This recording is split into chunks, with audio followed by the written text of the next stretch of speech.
Hello, folks. Thanks for being here. Welcome to the library. To be more specific, the Game Master's Library. We are here to discuss different TTRPG systems, share our horror stories and glory stories from our tables, and offer advice to our fellow GMs. So I'm your host, Hannah, and today we are on the quest for the perfect villain. You ready to join us? Let's dive in. So we're going to talk about how to craft compelling villains, how to portray them in your games for your tables. We're going to dissect all different kinds of villains, talk about some examples from film and anime and books and all kinds of stuff. So let's dive in. First, I would love for each of you to introduce yourself, tell us who you are, what game systems you like to run, and how we can find you, starting with Alec. Oh, hey. I didn't see you there. Hi, everybody. My name is Alec. My pronouns are he, him. You can find me all places on the internet at Tales Archived. On this channel specifically, you can find me in Heroes of Hysteria, Unearthed Inheritance as Finn Reese, Yellow and Blood fighter with what was once a dragon inside of him. Now she's a bit more of a lady. You can also see me as Grim in New World Rebellion. And then when I'm not here, you can find me over at Tales Archived doing stuff. No realms to Lesh, you know me. Moving on. Button, you're next. Hello, I'm Button. My pronouns are they, them. I'm Blue Button on social media.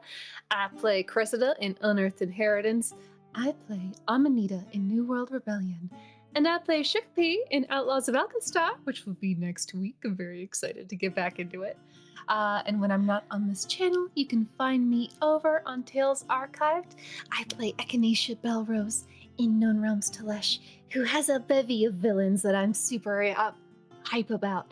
And you can find me in an upcoming game whose villains are very fascinating as well on that channel. That's me. Yeah. David, you're next. Hey guys, my name is David. My pronouns are he, him.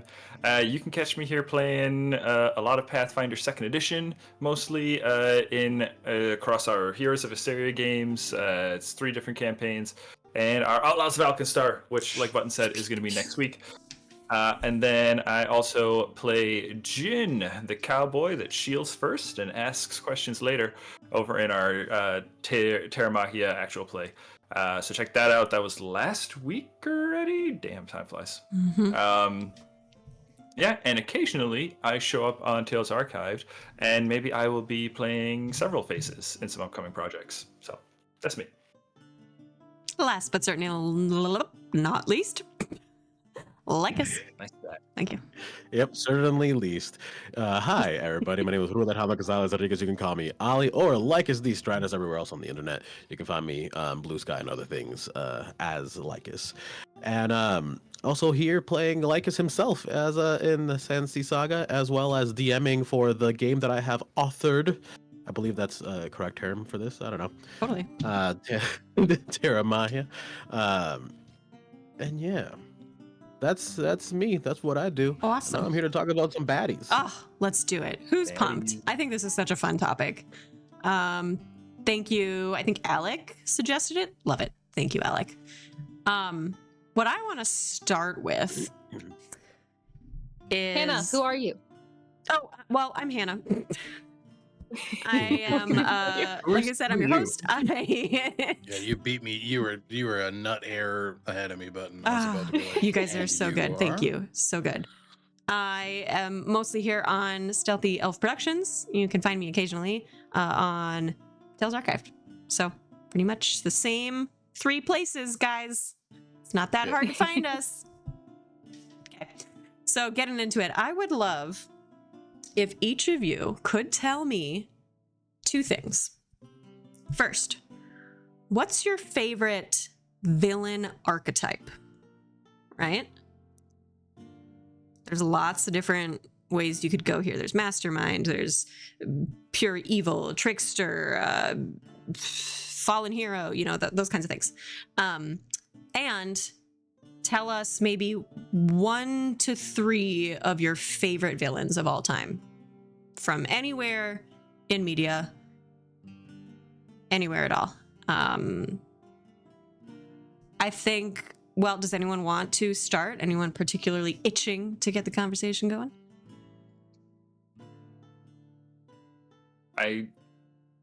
Oh, Unless David anyone said a wants to word. go, I David's don't- going.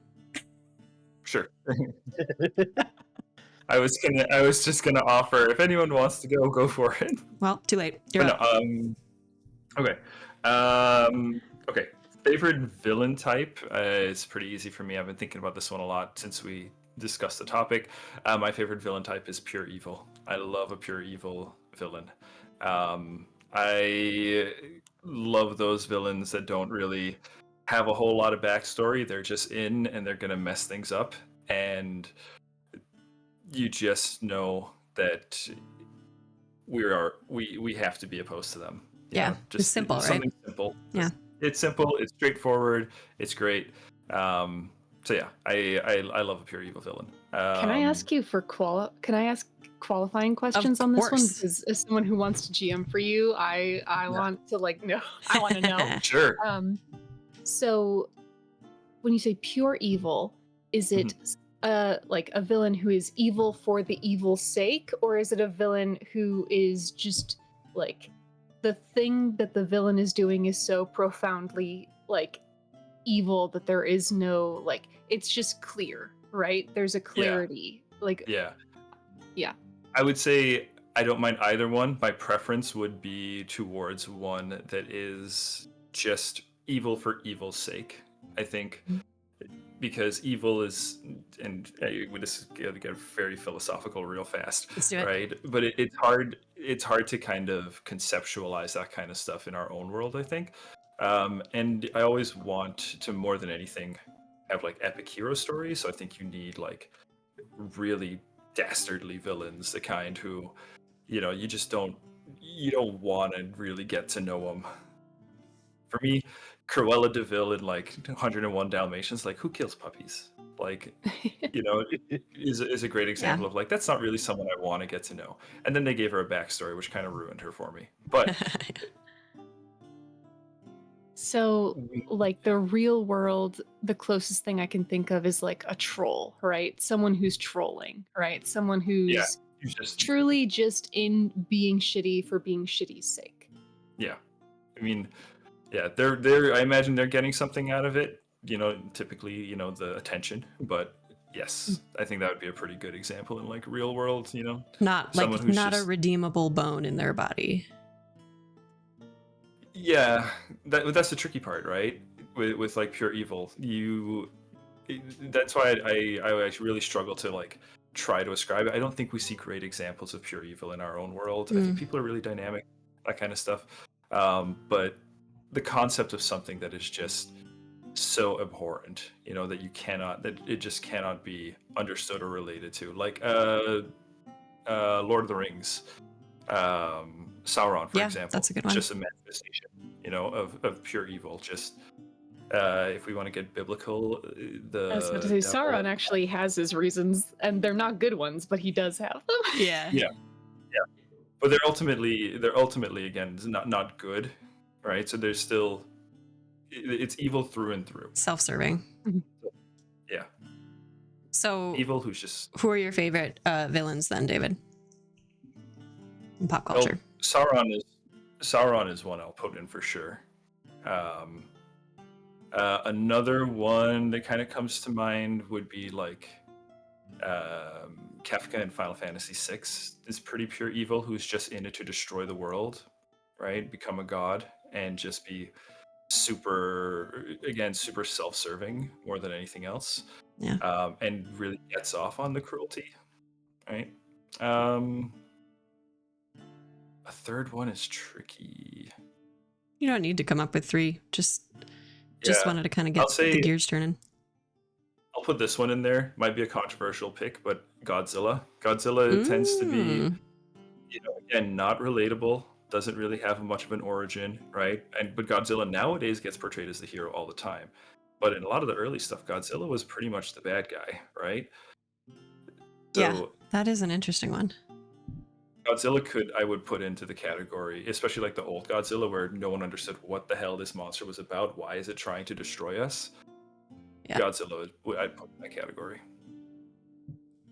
That's a good one. We're gonna circle back to this concept of pure evil villain. I want to hear, Ollie, what's your favorite villain archetype? So I'm kind of stuck between two. Okay. Because the one that I always like to go with in terms of like characters that I make, because it's an easy villain to hate, is the mogul. You know, the Scooby-Doo ass real estate mogul who's like, why am I doing this? Because money. Yeah. There's a lot You of know, those. it's obviously, oh, you're a greedy, evil, fuck you. Yeah. But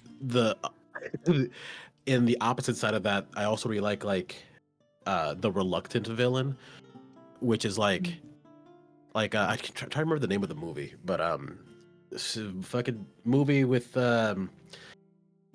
his son needs a heart transplant, so he holds up a hospital hostage with Denzel Washington. Yeah, and it's like, hey, he'll kill everyone here unless you do the thing. Just do the damn thing, and he's the bad guy despite him being the main character. Whatever, he is the villain, but John like Q. it's a villain.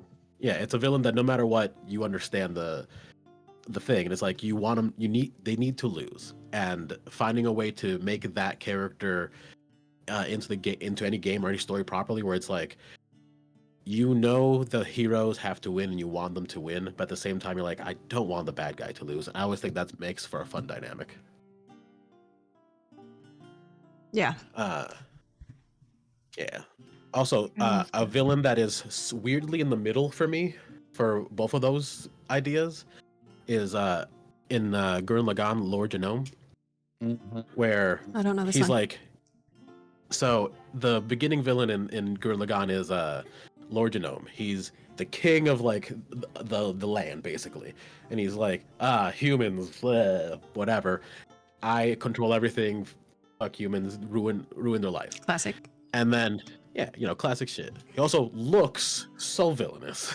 The aesthetic is important too. It is. Yes. It is. A tri-pronged beard with bald head, big veiny spiral irises. Bald. Spiral iris. Always Yeah. bald. Poor bald people out there Yeah. getting typecast. They really are. My bad, guys. But he's but you find out later on that his big turnaround is basically just, he knows for a fact that if humans rise up, Earth itself will be annihilated, because that's its destiny. That's what happens with whatever's going on. So he's been doing his best, doing these kind of awful things to keep the world from being destroyed, ultimately a worse fate than what they had currently. And it doesn't, redeem anything he ever did. It's still like, oh no, what the hell? Humans are gonna do what the humans gonna do. But it made sense, like, oh, okay, I see this man. I kind of understand him better. And I like that. That's a that's anything that good makes one. you Post anything that makes you feel like, Yeah, no, go ahead. yeah. Oh, just anything that makes you feel like, oh, I could be a villain. Yeah. Makes me feel good. Yeah. I know what you mean. You should post that in chat just so that I can look it up later. Yeah. Either chat.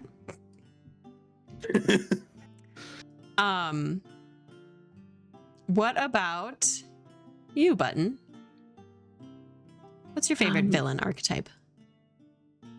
My favorite archetype kind of leads to my favorite thing that villains do, so I'll talk about both at once. My favorite villain archetype is the Magnificent Bastard. The one who's always like a few steps ahead, like Moriarty, John Silver, the Joker. Yeah.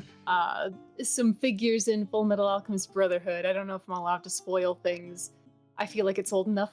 Can I It's do old it? enough. We'll just do Yeah, a it's old blanket enough. spoiler alert. Full Metal Yeah. All right, we're good.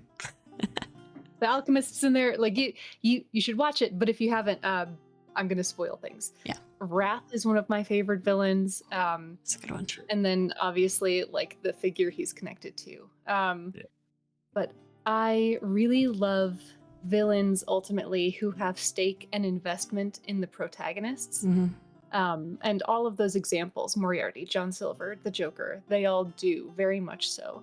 And they are present to challenge the protagonist. And they're some of the few people who can often, which I find really dynamic. Like, my personal take is that if villainy is impersonal in a TTRPG, then there's no reason for the PCs to invest in the villain. Like, you could play an entire campaign and not feel compelled to engage with the villain. And that would be, I think, to the story's detriment. The villain in theater is often referred to as the heavy, and the heavy is a character who provides the most conflict in the story. And so if the heavy is never personally engaging for the heroes, then logically the heroes are not fully engaging with the biggest driver of conflict. Sure. Interestingly, they're referred to as the heavy because their scripts are fucking heavy. They tend to have the most lines next to the hero. Yeah. Okay, that's funny. Learn something new. But yeah. So that's my favorite villainous archetype. Villains who challenge the main characters and also who aren't just in it to... There are lots of villains that have to function in TTRPGs as like... Because TTRPGs are often war games, the idea is like, my goal is to kill you. And that's so like one note, and then it's one and done once it happens, right? I love like... Wrath literally can't kill the protagonists because they're MacGuffins, right? He needs them for a thing at the end of the story, which means that when we're watching him interact with them, we're not scared for their lives, but we are afraid for the people around them, the way in which he's going to maneuver their actions, use his power to control them and to keep them from achieving their goals. Like villains who act as roadblocks and also propellers of the story at the same time, forcing you to go around them. Turn the story from a straight line where, you know, you get to the end or your story gets cut off because you're dead, and instead makes it the most meandering, pleasing narrative possible, like looking at a creek in a forest, right? Seeing the meandering, the way in which the twists and turns occur and are facilitated by the villain is one of my favorite things. I noticed you had said John Silver. Hell yeah. John Silver a villain? Yes. Oh, yeah. In Is it? Treasure Island? In Treasure Island, in the I've original. only- Not in Black. We're not talking Black Sails. To be fair, I've only ever seen him in Black Sails. I don't know the Treasure Island story. Yes. Well, I Spoilers, kind of do. came We after watched it Treasure once. Island. But even if you watch like Treasure Planet, he's a villain who redeems himself by the end. Yeah. He's still a villain. Yeah. His goal is literally to use the people around him to like turn himself into a mogul, essentially, to get the most money. He's a pirate, and pirates are super sexy, but pirates are people who steal from and kill other people. Like, never get it twisted. Like that's what defines a pirate. And so, yeah, John Silver is definitely a villain. But again, he's a fucking cool villain, and we like him. Interesting. Like, you're allowed to like a villain. Totally. I'm gonna get into something about a little bit more about like the semantics of using the word villain. But first, I want to hear from Alec. What's your favorite villain archetype and a couple examples? Thank you, Hannah. Like I'm in the newsroom. Yes. I don't know. It changes. I rotate between a few, but I think the one that I consistently come back to, and that becomes very clear in my personal storytelling as an archivist, the archetype of the corrupted. I think that there is something deeply interesting about an antagonist or a villain that serves as a dark mirror to the protagonists. Thinking about specific characters, my brain runs to like From Software games because there's a lot of those in those games. Like thinking about Bloodborne, like Gurman is this tragic mentor figure who's literally trapped in an old one's nightmare, and he was you at one point. He was the hunter set to end the dream, and at the end of it all, he's the one that's like, I'm gonna get out of here with or without you, you know. So it's like you kind of take these parallel paths that are interesting. Gehrman's one. Another one that I'm thinking of is like Win? like Virgil from the Devil May Cry series, like very twin narrative where Dante is this like fun-loving free spirit. Virgil is this very decisive, disciplined, like wants to not only live up to his father's expectations or like his legend, but he wants to supersede them and thus become like a devil king. Another, I mean, this is where we kind of get to the other ones that I'm into. I love me a tragic villain, Dracula, specifically from the Castlevania series. Like those first couple seasons of that show is the complete corruption of Dracula, Vlad Dracula Tepes, the character, right?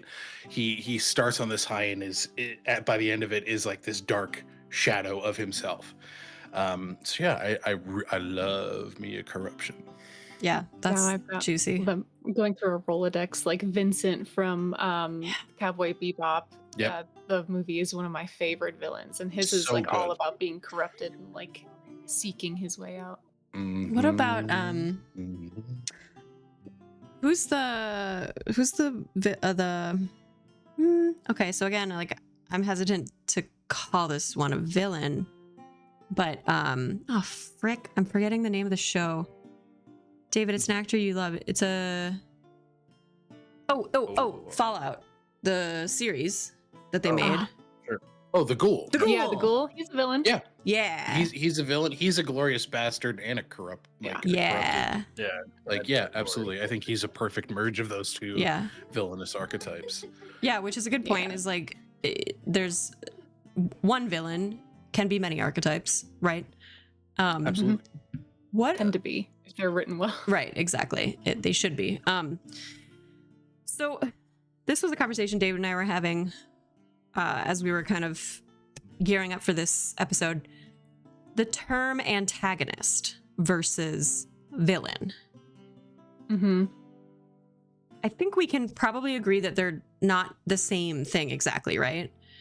So like Agreed. So like every antagonist or every villain is an antagonist, but not necessarily the other way around. Yeah. Well. Discuss. Well.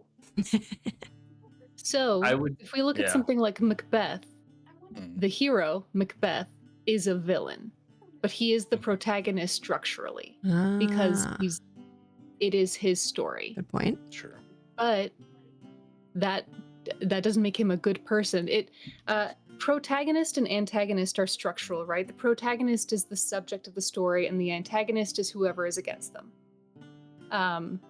So, like, there are stories about villains. The Joker has his own movie, right? Like, we make, structurally, the protagonist is just whoever the story is centered around. There are protagonists of Succession. None of them are fucking heroes. Like, you know. It's structurally different, whereas a villain is a stock character, right? An archetype within a story who does bad things. Does a villain have to be evil? Generally. No.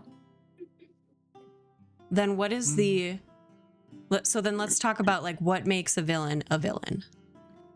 What are the key characteristics of villainy? I think what makes a villain to me is they don't have to be antagonistic. They don't have to be anything of that sort. I don't even think they have to do evil. I think they just need to know they're the villain.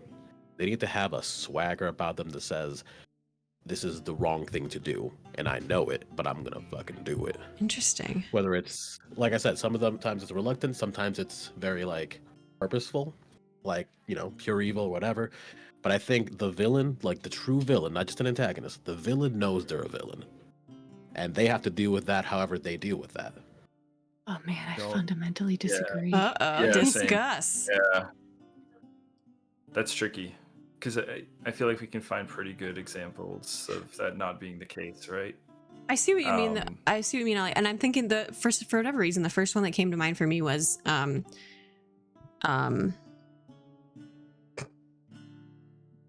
guys, why don't I write things down? I I don't know. You're struggling. It's Harry Potter universe, but it's the newer movies. Snape, Voldemort, Voldemort. No, the newer movies. Grindelwald. Grindelwald. So not Grindelwald, but the kid who has those the witch kid. Ezra Oh. Miller. Sure. Yeah. So- The Flash. So like he doesn't know that A he's a real-life villain villain. necessarily, but would you first of all, would you call him a villain? No, I don't think I would consider that to be the villainous character. Okay. It's really hard because I haven't seen it or read it. Okay. Maybe it's not the best example to discuss then, but I just think it's interesting because he's like a kid who has these dark powers. No idea. I think How to a use them. similar kind of line of thinking would be Scarlet Witch in Captain America: Civil War. Right? Mm. She is an entity of vast power. Her power has caused death and destruction, and she has become the linchpin of laws to regulate superheroes. Is she a villain in this case? Right? And the actions that those take her on, like, does that make her villainous? I don't think so. Huh. So She's- the way that sorry about it. Please go ahead. I think if you've tried to chime in a couple times now.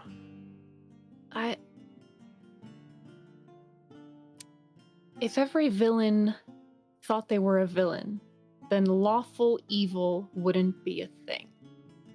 Like, in that scale. There are, I think, particularly lawful characters do not always, but often believe that they are in the right. They believe that they are doing good. It's sort of like, and this is why some of my favorite villains are also people within structures of power. And I can't talk about my favorite examples right now because it's a big spoiler for contemporary shit and things Sorry. that my friends haven't finished I reading feel and listening feel to. responsible. No, I can't go into specifics, but like Ollie, the what's his nuts from Luffy's story? Like the world government. That's what they're called, right? Yeah, the Marines. They're bad. They're evil, but they Yeah. don't all think they are by any means. A lot of those villains don't recognize that they are villains. They're like, no. We're here to maintain order. We're here to do right by people. Like they don't Yeah. recognize their villainy. I think I catch the miscommunication here though, Ollie. I think what Ollie's talking about is like the swagger or like the conviction that a villain has to have. Right? They have to be right, Ollie, correct me if I'm Yeah. wrong here, but like as long as they like truly believe in what they're doing, they're a good villain to you. So, yeah, exactly. So like here, with what you were saying with One Piece, the Marines in general, most of the like lower level, even some of the higher level ones who are there for justice and you maybe doing things that are a little beyond, I don't think they're villains. They're antagonists. Akainu, the head Marine guy, who's willing to literally commit genocide Who for justice, yes, he's a villain. He Ra- rationalizes. He justifies. He says, "I He know I'm doesn't doing." recognize he's a villain.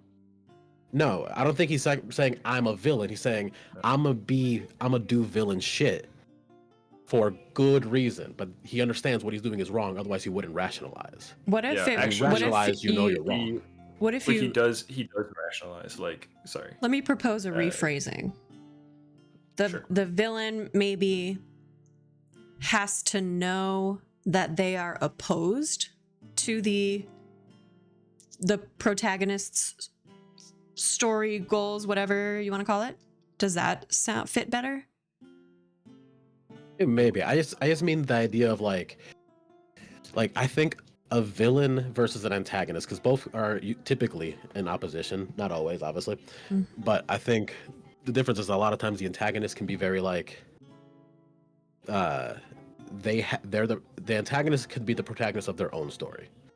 I think the villain of a story should be someone who is aware that what their actions are doing are villainous.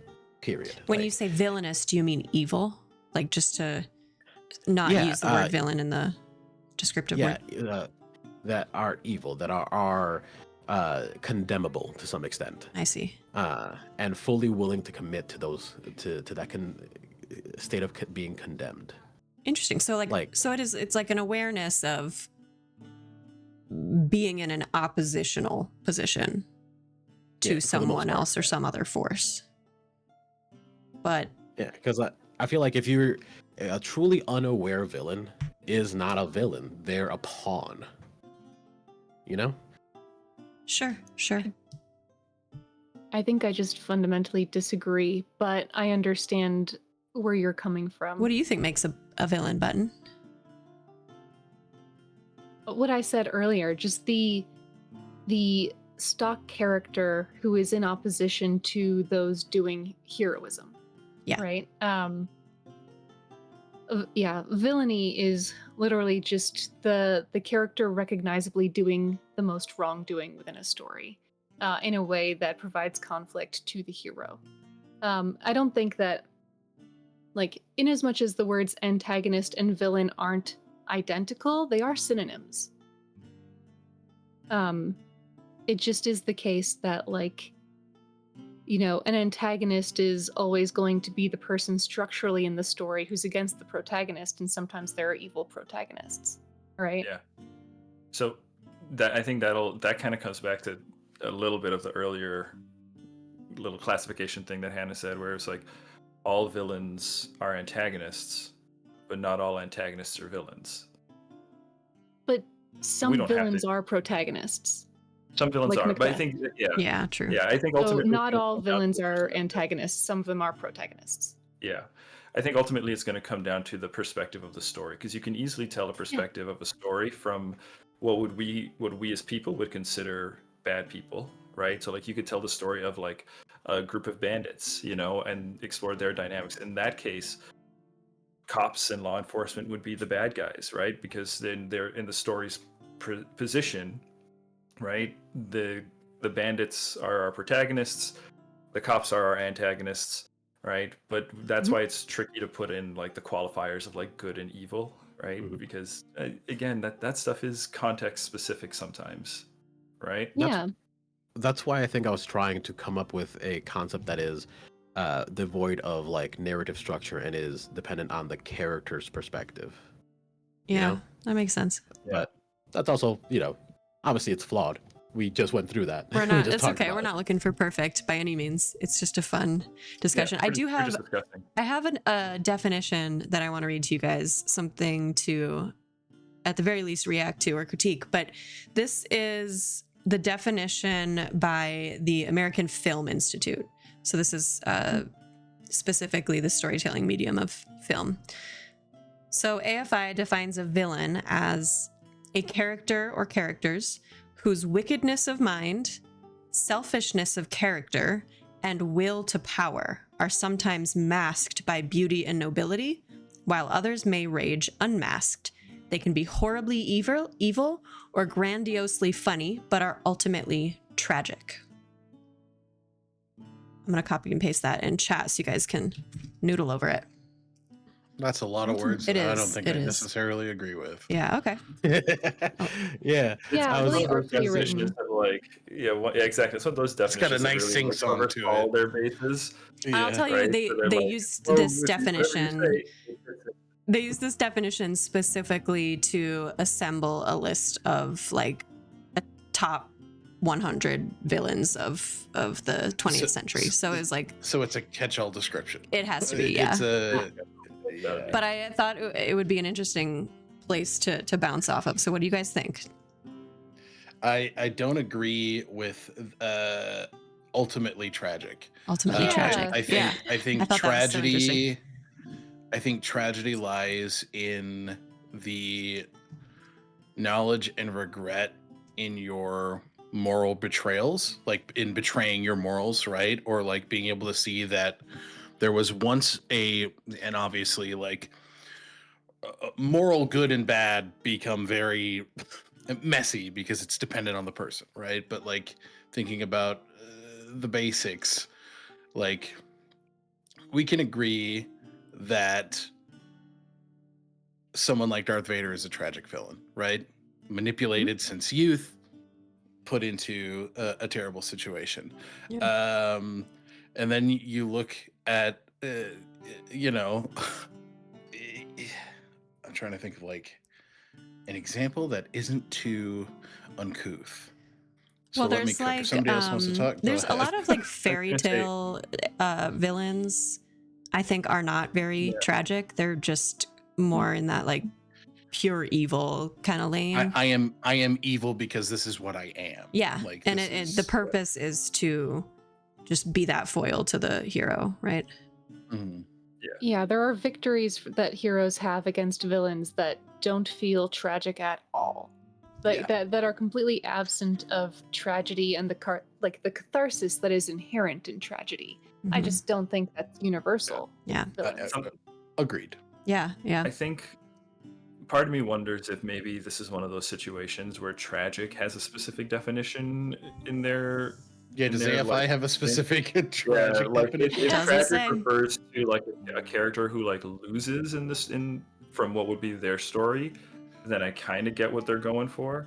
But outside even- of that, kind of like offering them like a very generous interpretation of the word tragic. yeah, here, so. it But does even come then, down to nothing I like, the, agree with which that. audience member is looking at villains like that and being like, "Oh, damn, that's tragic. They didn't learn." tragic. Like, Really who's tragic well- that Cruella didn't get to kill all those puppies. Yeah. That's all you Oh, I know, want. exactly. like, yeah, Maybe it's- like maybe it's That's, less of that's a- why I don't like That's- these redemption stories. Maybe it is less It's of a- like tragic, not necessarily meaning we feel bad for you, but like Just narrative just tragedy. yeah, like I just think it's Yeah, wrong. exactly. I just think it's a It's like bad a definition. clinical yeah, it's not great. Structurally, that's not. Yeah, I don't see the It's just tragedy not there at true. all. Yeah. Yeah. Well, let's I don't- get you into can't. Yeah. let's get into another word ahead. because there's another word that I totally disagree with here. Sure. Selfishness of character. I don't think all villains are selfish.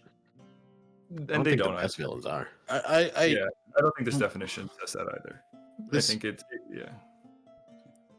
I get why you might think that though, because they said and instead of or, which I also think was maybe imprecise. Yeah. Like not saying something among these, but rather all of them with Yeah. the conjunction and, I think is just not helpful. Yeah, that I probably don't should agree be an with it or. either. Like the. I mean, yeah. Power. Regardless of that, the way that they word this like it puts emphasis on certain things. Like at the very beginning, it emphasizes masks of beauty and nobility, and I can think of plenty of villains that do match it, obviously. But I feel like the best ones are the opposite. They are ugly in some way. They are forward, like blatant almost. Yeah. And it's weird because like by making this definition, they are putting emphasis on what they believe, glorifies a villain most, what makes them, the top 100 or whatever. Yeah. Mhm. Yeah, I So think Hollywood this- stuff. This definition definitely involves some people's personal tastes. Yeah. Yeah. Oh, for sure. It- The list, if you guys could see, don't look it up because it's part of the trivia, but like the list is Okay. like, oh God. when I look at a list like this, I think about a genre like even in TTRPGs that I think is kind of underutilized, and it's hitting more of a stride now. But horror, like you look at a villain like Michael Myers, The Shape in like the Halloween movies, like those first couple Halloween movies. You don't have a reason, you don't have a line of logic, but you understand Yeah. through all of it that this is a character that is the villain, and like obviously Or that's evil, through- baby. Pure evil. Yeah. what pure evil. That's a like, good example of pure evil. and it lends him to like almost being a force of nature, right? Like he goes through things in those movies where I think it's a tragedy that we lose the name The Shape and we personify him as Michael Myers.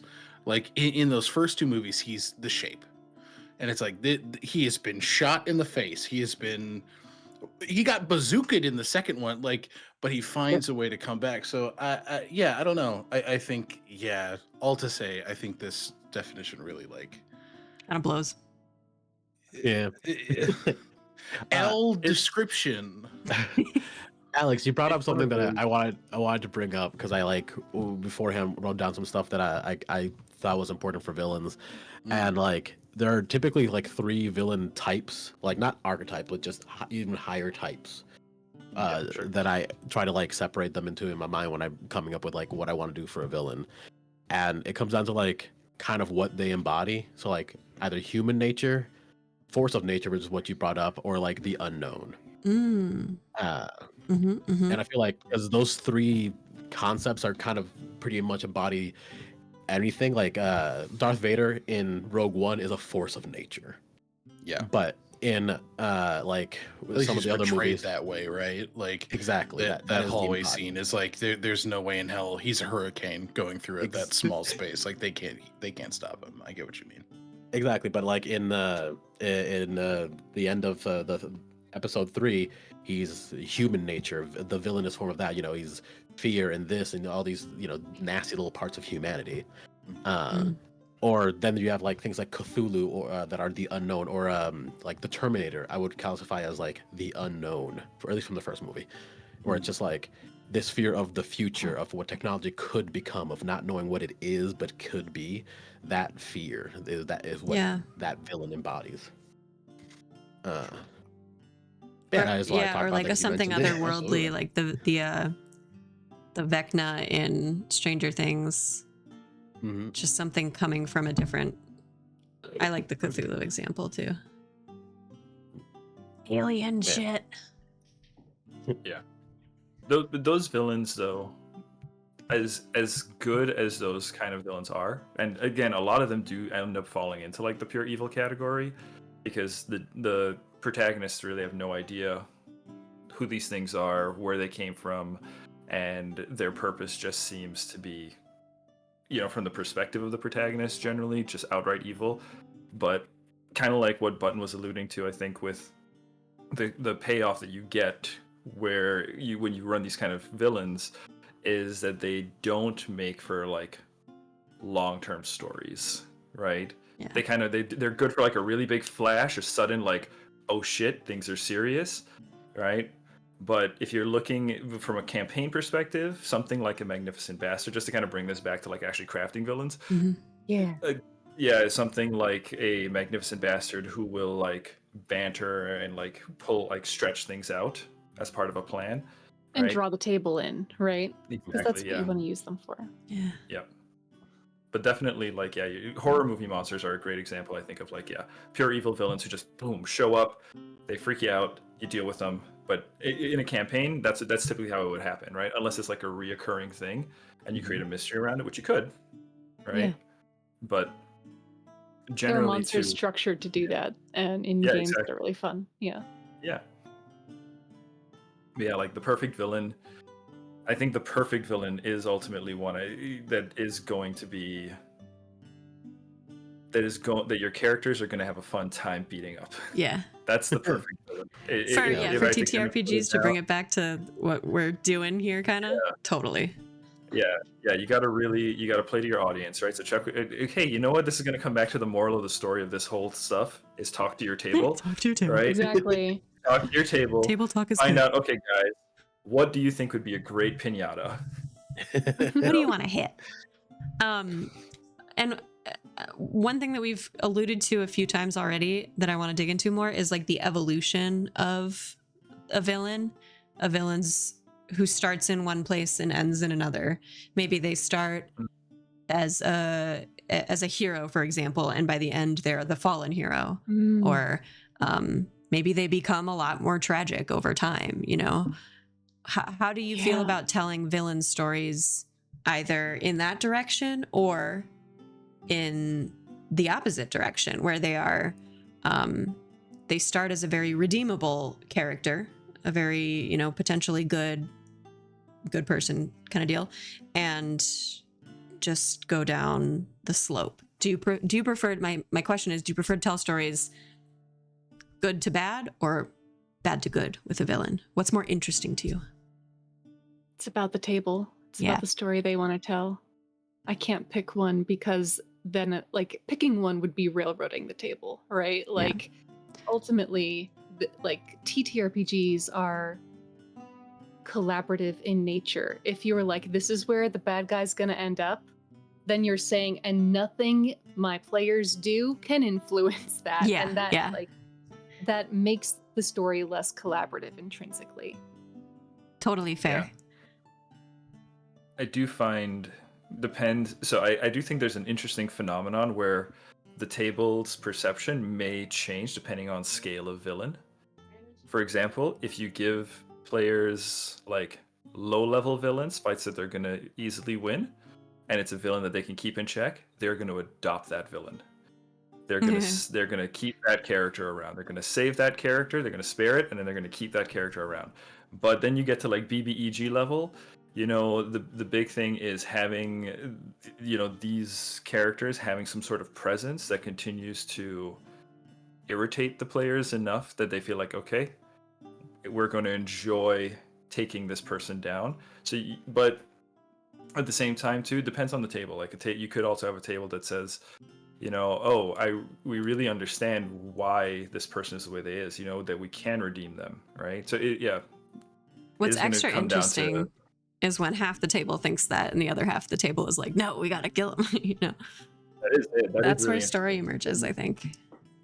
Yeah.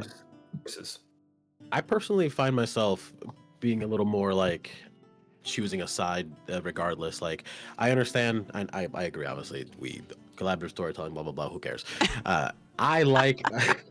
Sorry, that sounded way worse than what I imagined. Audience at least does. No, but I know it's like a buzz term that we say all the time, and it's very important. But also, yeah. But that being said, villain becomes good. Cool. Good guy, like friend PC, who turns around and says, "Fuck you guys! You haven't respected me this entire sessions. I'm gonna fight now." That's the one I want. I want that all day. Yeah. That's fun. I love that. Like, again, sorry, David, you first. No, you go. That is really fun to. It can be really fun to show, as a consequence, the reputation or perception of the party being changed in the eyes of this NPC who has been friendly in the past, right? To be like, hey, actually, when you murdered that town, that was like the heel turn for this character. Like, this is a consequence. Like, they're not cool with you anymore. And this is the action they weren't cool with, right? Or like, and on the flip side, like, I think I understand that you're viewing collaborative storytelling as a buzzword, but I mean it very intentionally here. When players make a choice in the world, part of your collaboration is to have people react to those choices. And villains are a great tool for that. A character going from an ally to an enemy is one way of doing that, right? The creation of a villain. And then also a villain like having that moment of recognition of like, we're more aligned than I thought we were. Or like, oh, that was interesting. Yeah. Right? Like, okay, let's talk. Like, I'm thinking, like, Magnus is a great example, David. We were talking about him in Unearthed Inheritance, how he was initially antagonistic, and the party got to this point with him where we were like, oh, our goals look very... Hold on. Are our goals the same? Are these the same picture? Did you... Hang on. Oh my god. It's the same picture. Yeah. Yeah. Totally. Yeah. And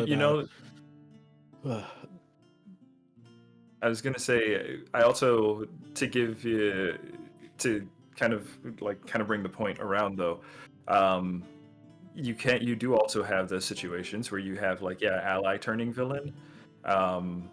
They could be really fun too, if the party's on board. So one for me was when Hammond turned on the party, right? That was that was one of my favorite episodes. Because we had that whole moment of the party of Hammond kind of basically saying like, oh, you guys are just a bunch of pirates, right? And I know that you guys want to be perceived as pirates. So when I know as a GM that when I say that, it's going to trigger that thing in you that's like, yes, we are pirates. Now you get it, So you gotta kind of like know what your table wants to engage with, right? Yeah, very true. Something that reinforces the thing for them. So let me ask you this though, because we're all like creators, right? We have, I'm sure we all have ideas of what makes a good villain. That's kind of why we're here. That's what we're talking about. So like when you are crafting villains for your table, kind of setting aside the piece of letting your players sort of shape the villain with you, that collaborative piece, do you find that your villains tend to have certain characteristics? Are there patterns? Huh? They're competent. Competent. They have to be. Yes, that's exactly Competent is my number what one. I'm looking for. Yeah. Like, what's the thread that kind of you just inherently know that all of the villains you create sort of have this thing about them? Without the party, my villain would succeed. Okay. Again, competent. Yeah. On it. Yeah. Like the party is a nuisance to their goals. A hindrance. Yeah. And they have to be. Structurally, that's what my villains are for. They're also for flirting with. They're also for tempting people. They're also for getting their asses beat. But primarily, Yeah. they're about being antithetical to the party's aims. My villains almost always center around a greed of some sort, Mm. because I find that greed is more villainous than evil. Mm. Like, because evil is a perspective. In Sansi, we are heroes, except for everyone we fought against. Then we're the bad guy. We're a monstrous horde of villains. Yeah. But greed is greed. Greed is Burn down a want church. more. Greed is Don't get me started. that endless desire to take more than what you have already, and that can be put into any scenario and be, you can build around that easily enough. Yeah. So I think I that's a usually good one. find the thing that my villain is greedy for, and that's where I go for it. And that's why you like the mogul Oh, yeah. archetype. Yeah, that totally tracks.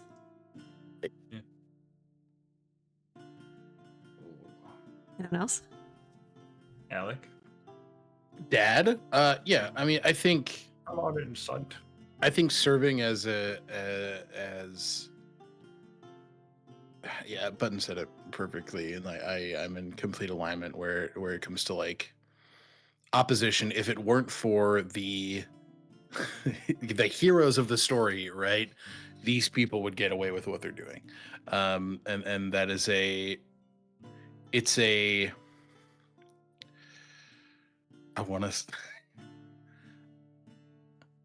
do this thing where I tell on myself, and I want to be very delicate about You don't want to not telling on myself. Yeah, exactly. That. I think well, no. Button will call you back. No. Button can you can put your headphones in. A lot of it. A lot of a lot of my villains, and a lot of villains that I think are interesting to play off of at a table, have a deep desire, right? Like there is something that is so integral to them, something they need or want or crave or hunger for so badly that they're willing to do whatever it takes, and these little fucking ants are in my way. Mm. Or in an opposite, a villain can be like, and these titans are in my fucking way. How do I, yeah, so like desire, manipulation, being wholly antithetical to the group of player characters that have been assembled. Yeah, I think that's smart as far as crafting GMs for a table of TTRPG players, because you obviously want to set them up to be the hero. I think the easiest Crafting GMs, villains? What did I say? You said We're the GMs. villains. I agree with make this it They so. are wholeheartedly. actually the villains. But it's just like it's They an easy generally are. way to set up not only that like antithesis of what the heroes are doing, or rather what the villain is doing. Really, the heroes want to stop the villain, right? But also I forgot what I was gonna say. So like setting up like a clear means of the heroes being heroes, I suppose. That's kind of what I'm trying to get at. Yeah. Yeah. No, no, you go, Button. The villain being the antithesis, right? Within the story, like the villain wants the antithesis of the thing the heroes want. So if we, the more that we show the villain pursuing what they want, the clearer the aims of the hero. Yeah. And the clearer the path forward for the players. Yeah, that's like, a good way to put it. that is the thing we need to stop right there. Right. That Brings clarity. Yeah. That's actually that's a good segue into the thing I was gonna say. Yeah. Like things that I include for my villains, that I always try to make, and this actually will go. I've done it a couple times now. I'm pretty pleased with how it went, so it's probably something I am gonna do with all my villains going forward, and it's more of a mechanical thing. Give We're all your listening. villains intro scenes, like an introductory scene. Every villain should have an intro scene. I slip these in when we do the character perspective recaps.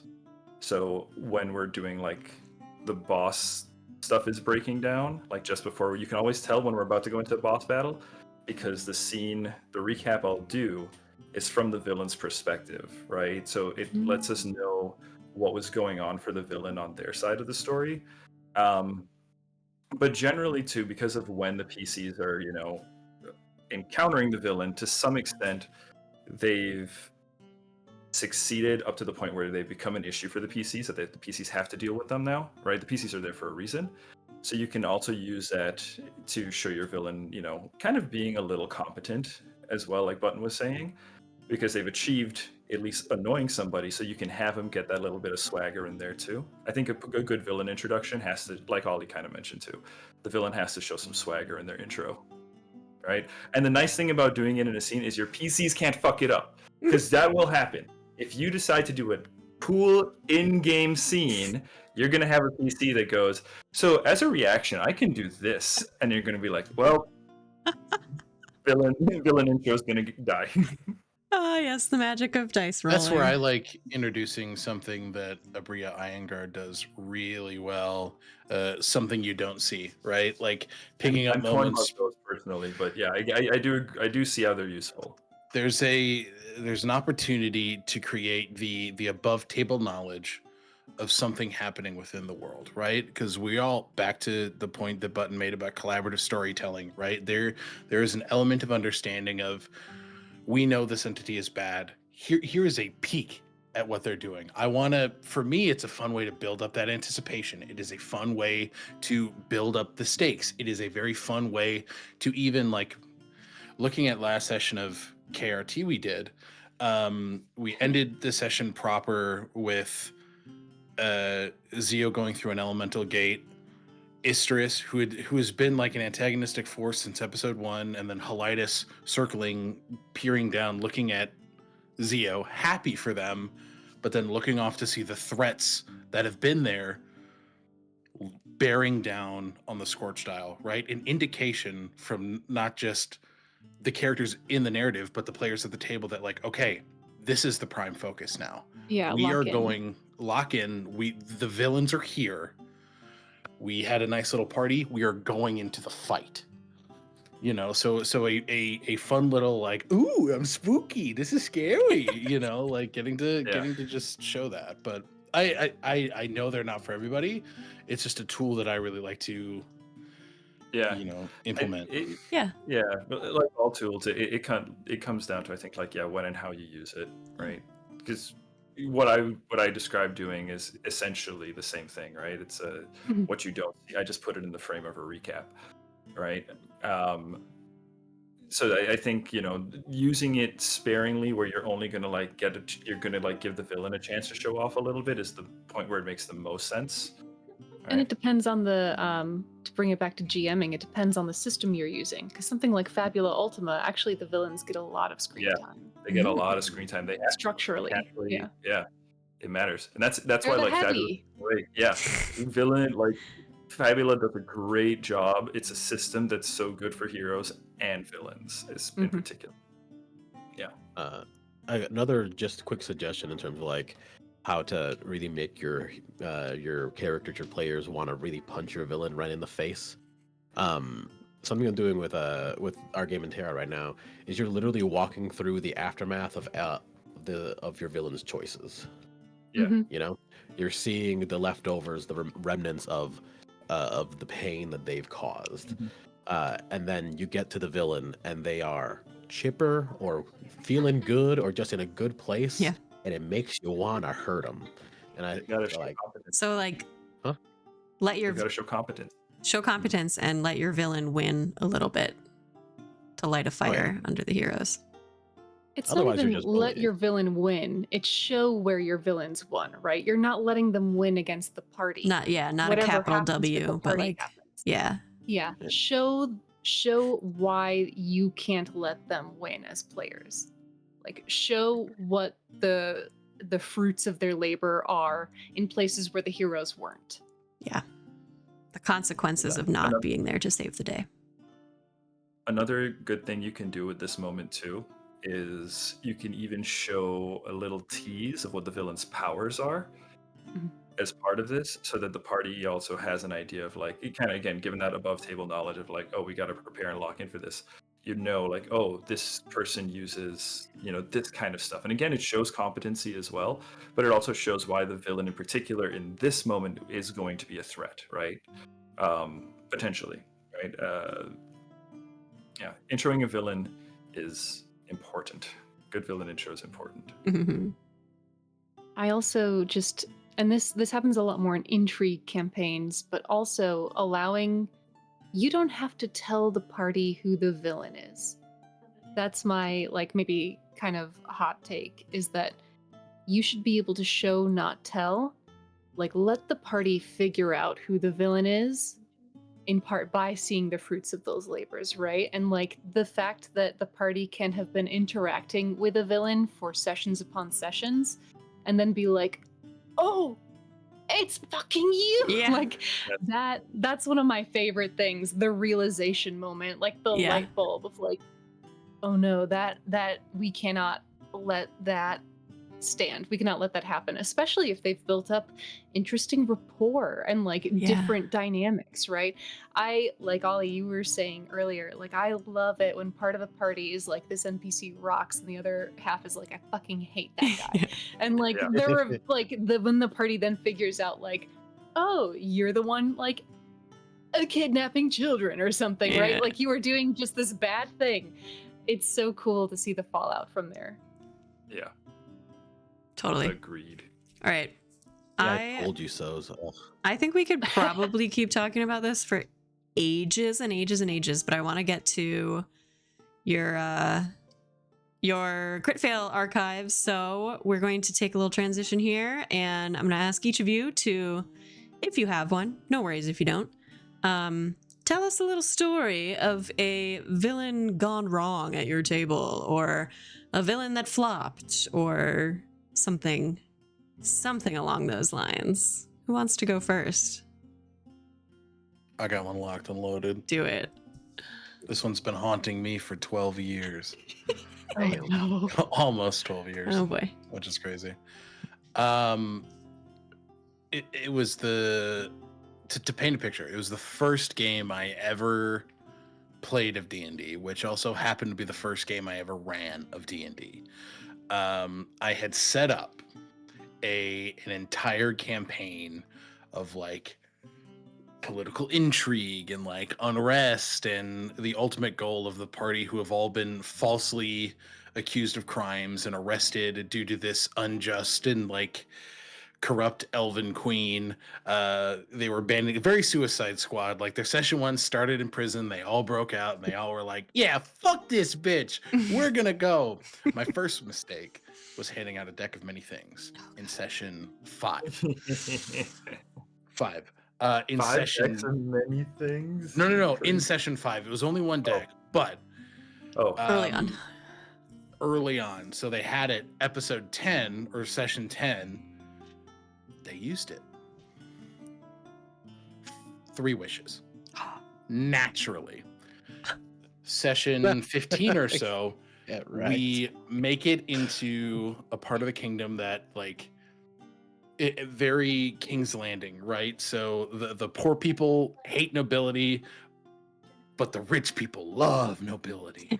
So they make it to like halfway up into like the nobility district, and the queen is giving a speech, right? She's giving her monologue that's like seems nice, and then is all of a sudden like you read between the lines and you're like, ooh, he's just kind of fucked up.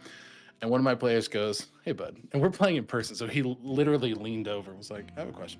I was like, "What's that?" I was like, "Can I cast a spell?" And I'm like, "Yeah, absolutely." Like, there's no action economy set here. So he casts Wish. I wish for the queen's head to explode. And now the important thing about Wish, right, is like you can do so much with bad verbiage. And at that point, I took it so literally. So I'm like, well, the laws of the game forbid me to do anything else. Her head goes. So like this villain that I've been building up, her head just explodes, right? This is where it gets bad because I was like, well, now I don't have a villain. Now I don't have. There's a queen, I'm there's a like, king. I'm like, no, there wasn't. Oh. There wasn't, because the speech was about her creating a series of trials to get a king. Yeah. Oh my god. Simulacrum. I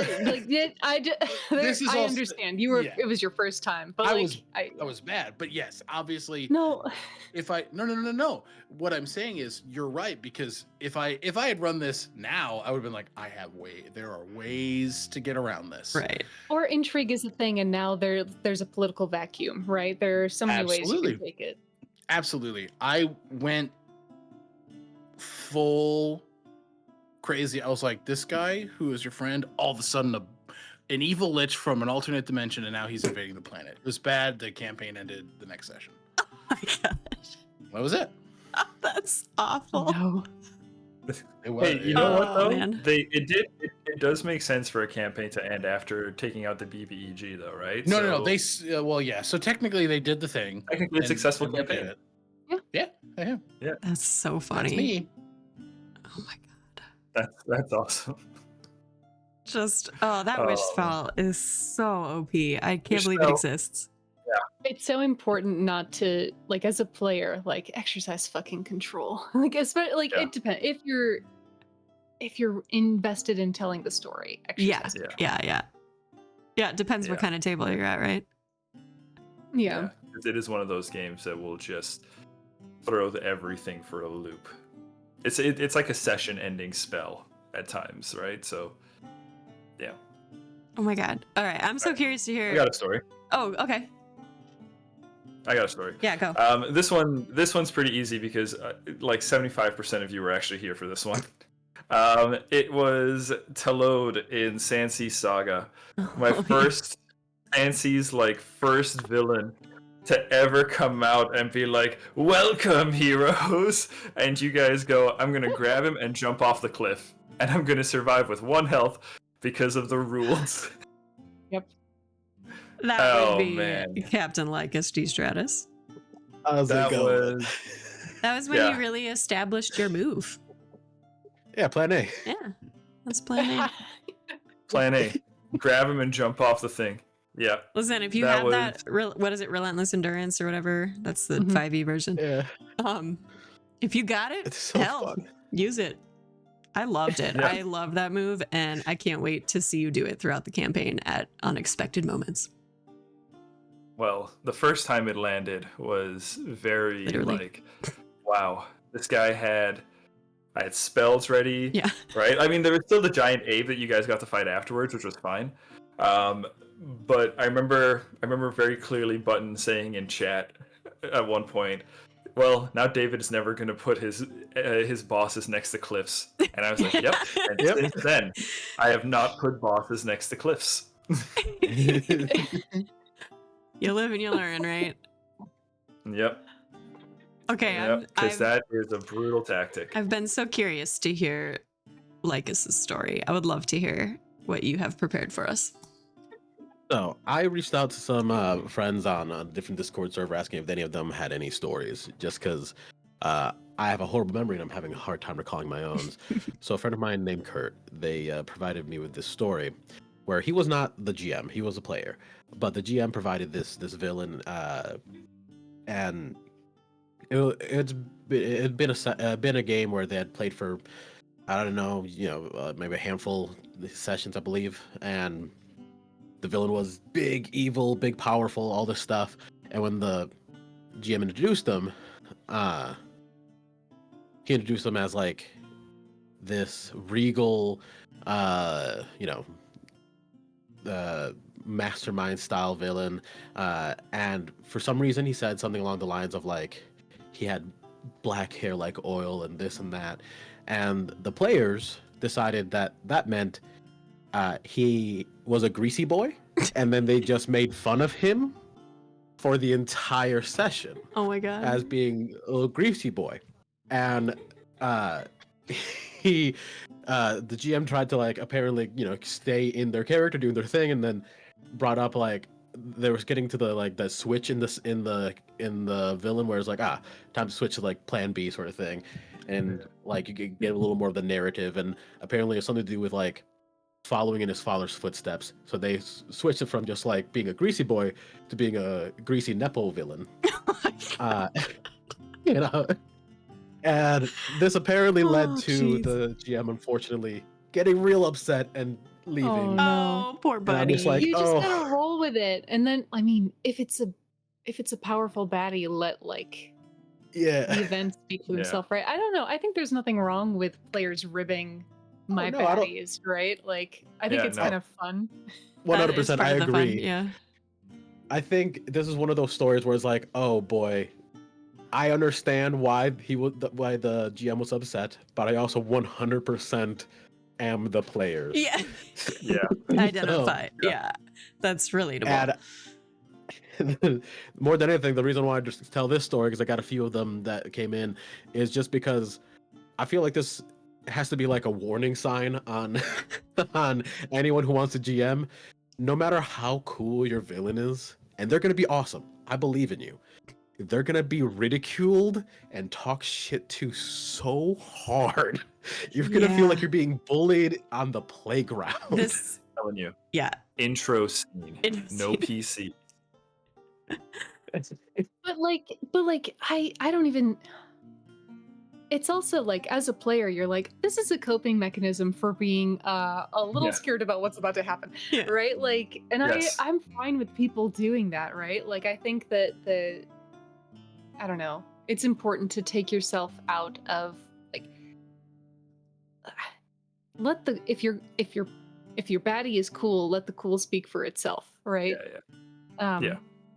And if your players are gonna, rib on them and get in their face and they're gonna go back and forth and chirp with them, right? Like, yeah, you can either lean into it or take a break and talk to your players. Yeah. It also, I love, because I was somebody at some points in my career as a GM, like I'd be like, oh, them making fun of the villain is making fun of me. Obviously, that's not true. And Button makes a great point. Like, remove yourself from it. Like, Yeah. don't take yourself out of it. But it's also a really cool opportunity as a GM to like make that ribbing a character motivation. Yeah. Like they have this villain that's being made fun of to their face, be like, you think I'm nothing. I'll All right, show you. I'm going to show, Yeah. right? And like just have it become a motivator. And it doesn't have to be, right? But it's like It can be fuel. Yeah. allow it You to can exist use within it. the narrative. Yeah. I think what you said though is a big thing though, especially for like people who maybe haven't GM'd as often, where it's like, oh, you're ridiculing my character. It's a critique of me, and like that can be Well, hard. especially for- that's all Button. That Button said that. Yeah. Well, sorry. But that is, I I was- think, a thing that every GM probably experiences at some point, right? I mean, I'm not a GM, but I imagine. It depends on the person. Yeah. It depends on Yeah. the person. Like, I don't know. I don't think that's necessarily true. Huh. Yeah, I've Well, never I had think that experience of like being offended that people were making fun of my bad guy. One of my favorite things to do as a baddie is like listen and let them chirp and be like, hey, this happens to you. Yeah. And then like While you're then you doing that. initiate the combat, right? It's just Yeah, like, yeah. listen, they listened, they got their fill, and now we're in it. Like, I don't know. I think Yeah. that's also a really like easy way to recalibrate, right? Like, okay, we like that was very fun, and now we are in the space where you have to actually deal with that. Yeah. Yep. And another thing you can do if you really want to be petty about it, GMs, is you can also make a villain that chirps right back. Oh, yeah. Totally. makes If fun of the you're player. a chirper. Like Ralavan was is kind of a chirpy villain who Yep. was like, as he was cutting Lycus up, he was like, "Oh, we got a bleeder," Real you know, like rude boy. yeah, making fun of you and stuff, you know, like so you can play with it, right? Yeah. I A lot of I different think ways to do it.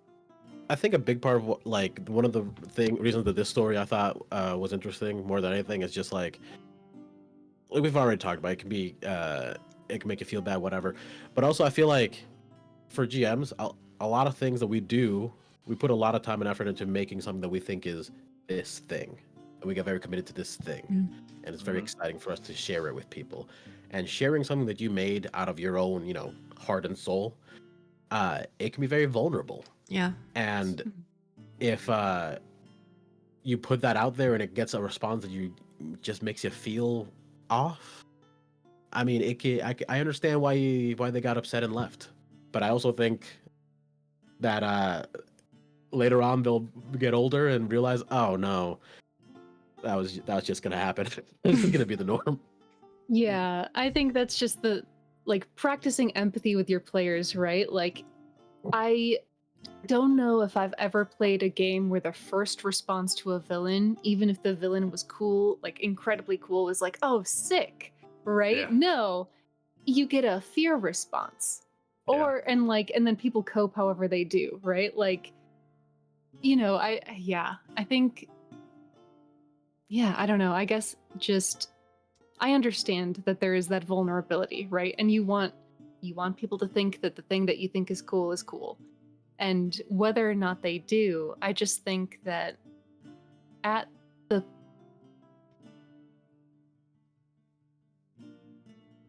if your feelings are hurt, then I think the best thing to do is stop the game and talk about it. And if it's just sort of like an impulse of like, meh, understand like where the players are coming from and then continue with the story because the thing you built is cool. I also think that there's a little bit of magic in the whole table kind of deciding to take this route together, and it's like I imagine it is hard. It would be hard for me at least to play the villain in that scenario. I think my feelings would get hurt. But like I'm just very sensitive. But I imagine like people struggle with that, and I think that just recognizing that you've really done what you're supposed to do. You've created this antagonistic force that your party is now uniting against. So keeping that perspective is probably important for your own mental health, right? Yeah. You're the host of this game night, and as long as they're having fun, you're having fun. That's right. That's right. That's the thing. Yeah, as long as it's fun.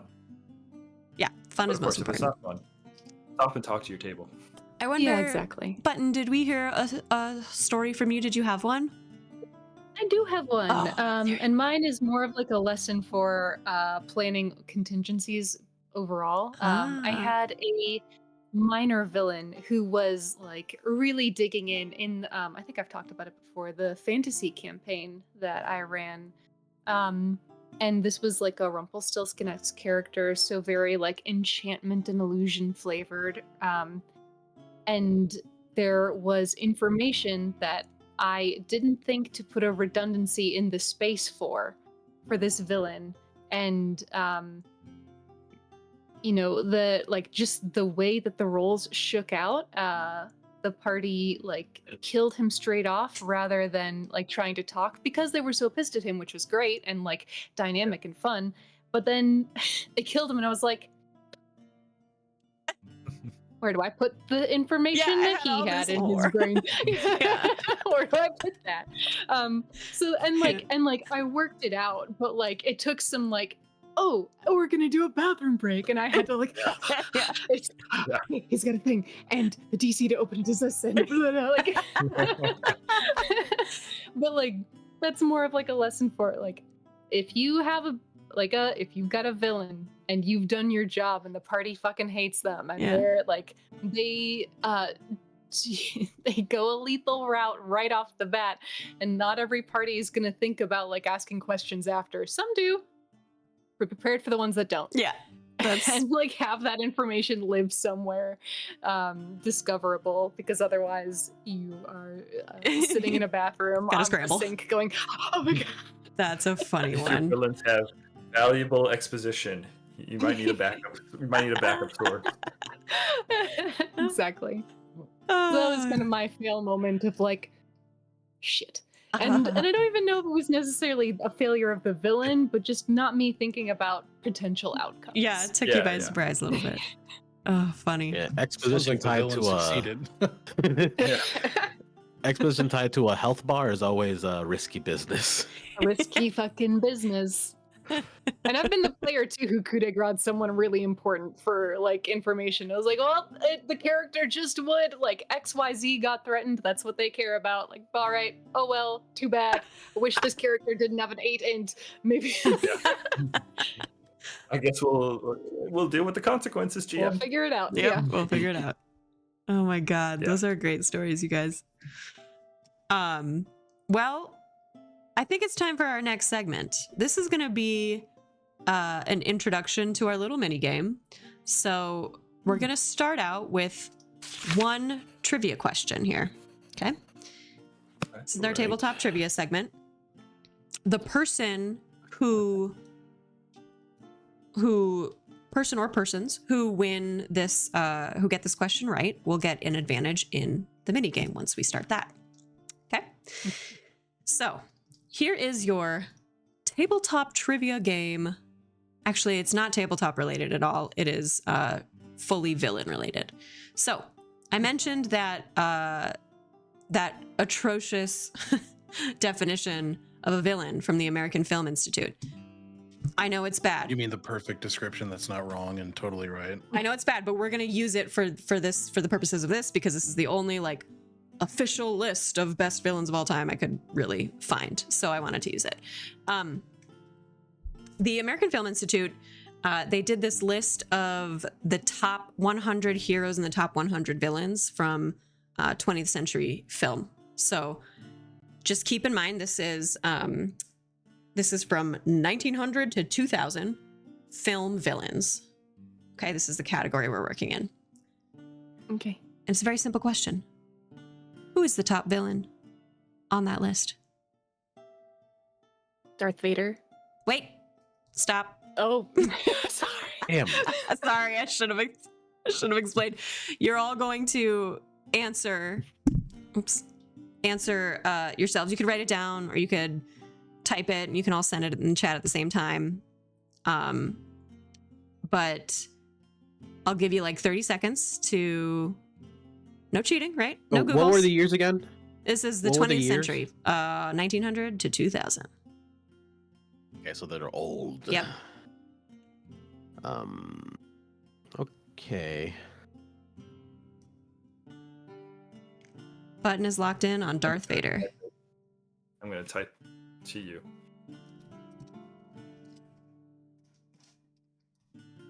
Yeah, I'll do the same. That's to you.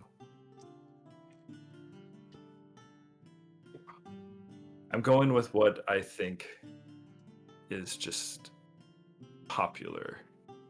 And I don't know if popular necessarily means best, right? But Well, consider that definition of the villain. shit. Tragic. That's. I know. Hmm. I know. I'm still locking it. Whatever. But the thing Darth is, Vader. I That's think fine. I think most film villains are tragic because tragedy is just a element of a lot of films. Okay. I've got everyone's answers. All right, Button, you say Darth Vader. Yeah? Yeah. David says Sad dad. David says it's the Joker in Batman, specifically the Heath Ledger Joker. He has specified here. Yeah. Ah, No, so David, good. that's too new. That is too new, so you're disqualified. Is it too new? Damn it. No. I wasn't paying No, I'm attention just to kidding. the That's what I was having trouble. We'll take it as just like the Joker. That's the character, right? Doesn't have to be Heath Ledger Joker. Yeah. True. Ollie says the Wicked Witch. Good one. Wicked Witch of the West. Mm. And Alec's answer is Hannibal Lecter. Mm. One of you got it right. Hannibal Lecter. It is Hannibal Lecter. Really? Congratulations, Alec. Yes, Hannibal Lecter was the number one, specifically the Anthony Hopkins Bill. portrayal, 1991, Yeah. Silence of the Lambs. It's Yeah. so good. Yeah, It's yeah. just iconic. Academy Award winner Anthony Hopkins. Good shit. Interesting. Yeah. Very good guesses, you guys. I want you to keep this in mind as we're going through our next game. What I'm going to do now is this next segment is called Roll for Chaos. So we are not going to roll yet, but there will be dice involved. So get your D20 ready. So like I said, this is a game of trivia. I did a whole bunch of research for this, got a whole bunch of sources involved here. So it's very possible that some of these could be wrong or the wording could be confusing. So just bear with me here. We'll get through it together.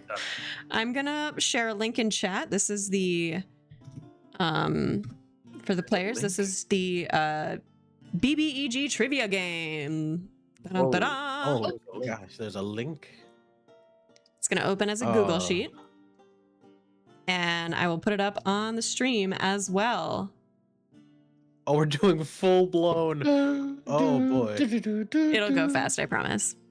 So I'm keeping track of your points. I don't know if you're watching the stream, but I just popped up the Yep. points and the what's called categories. Okay. So we got can't write 200, on 400, this. 600, 800, 1000. This is Jeopardy style trivia. Yeah. The first column, TTRPG villains. Right. This is exactly what it sounds like. It's villains from classic streamed TTRPGs or just stuff about TTRPGs. Violent villains, also self-explanatory. Tyrannical overlords, you know what that is. Kryptonite is villain weaknesses. And then Crafting Villains 101 is sort of a catch-all for, you know, writing motifs and character tropes and things like that. So with that, Alec, you are automatically starting off with 500 points for winning. Let's go! For winning the trivia point game thing. So you get to start us off. Here's how it's going to work. You got to start at the lowest XP available. So you got to start with 200 if no one Okay, has so you gotten the have to- 200 got it. question. Yeah. And Okay. then after that, if you get it right, you get to do another one. You can either go down the line or go across and get more of the 200s out of the way. Totally up to you, but you just cannot skip over Sure. something in the middle. Once you Makes get one sense. wrong, Okay. it's going to go to the next person. You guys will roll to see if you want to steal it. You can roll, and the person with the highest roll will get the chance to steal it. And then they will be in control of the board. Make sense? Yep. Okay, Alec, where would you like to start? Give me TTRPG villains for 200, Alex. Let's do it. Okay, it's a little small. I'm going to read it so that everyone in chat can hear it. In terms of classic alignments from TTRPGs like D&D and Pathfinder, this is widely thought to be the most common alignment for a TTRPG villain. Lawful evil, right? Incorrect. Let's go. Would anybody like to steal? If you'd like to Yeah. steal, Fifth roll your roll, dice. steal. All right, I'm gonna roll. What'd you Rolled an get? 8. I got a 2. 2, 13. 13. Lycus, it's you. What do you want to do? Chaotic evil, right? Like there's got to be the Correctamundo. Yeah. 200 points for Lycus. Lycus, where would you like to go next? All right. Can I get kryptonite for 800? Can't do 800. You can start at 200 though. No, we got to Oh. start at the 200. Right, you're right. I'm sorry. Rules. Hannah did a Just whole spiel read the talking about rules. that. Yeah. Speaking Come of on, man. chaotic. You would be the one to not listen to the rules. I was looking up the game Kahoot to see if other ways we could do this because I forgot what Kahoot was.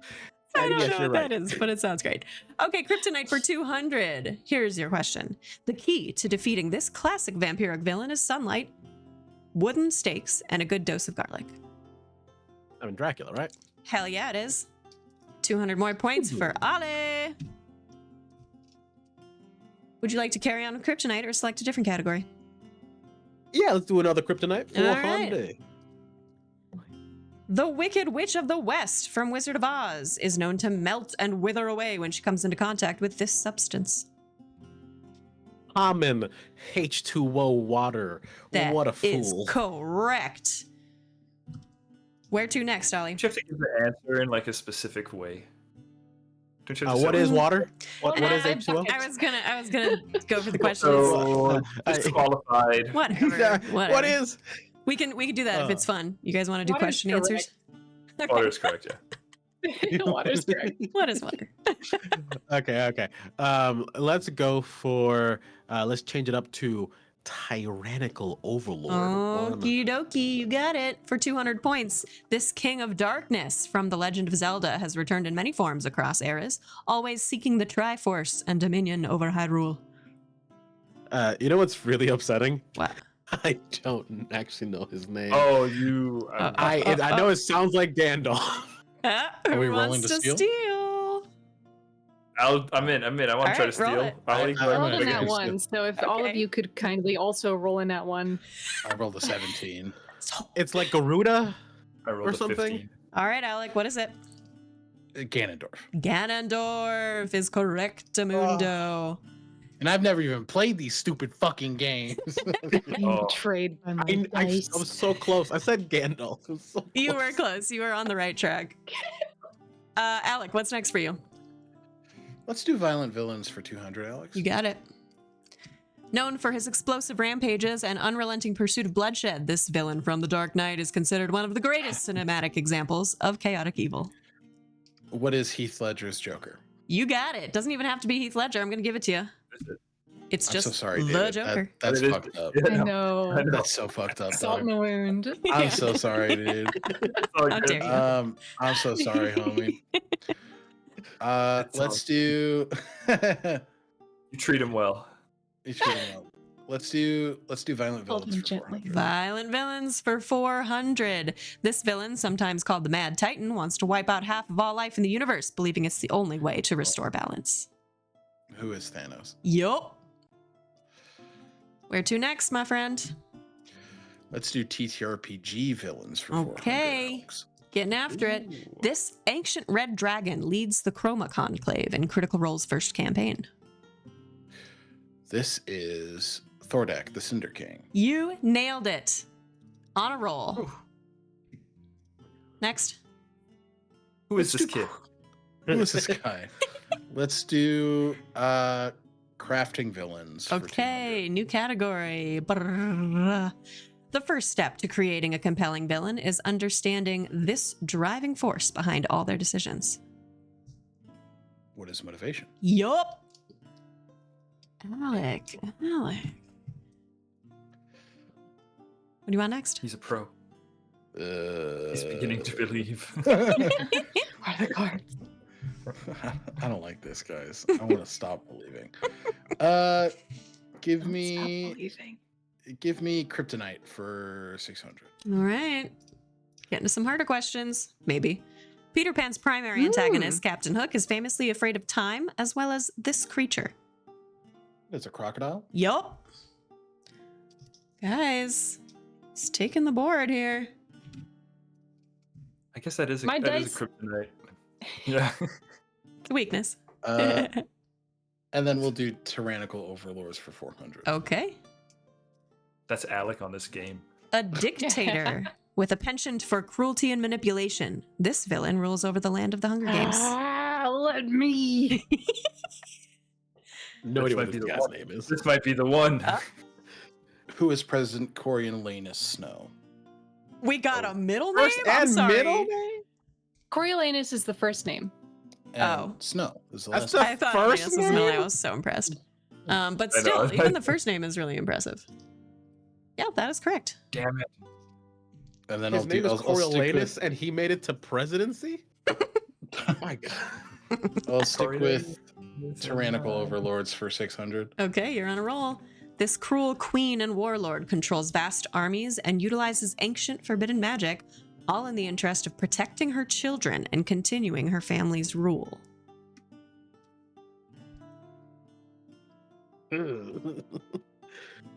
Nope. Cruel queen and warlord controls vast armies and utilizes ancient. Note, I do not cite the story that this comes from, because I do I believe have that no would give it idea. away. Yeah. I don't know. Would anyone like to steal it? Rolling. David? I'm gonna go for it. Anyone else? I'll try. If no one else is rolling, you don't have to roll. Okay. I got a 13. Great. This cruel queen and warlord controls vast armies and utilizes ancient forbidden magic. Man, I really should have thought about this before I rolled.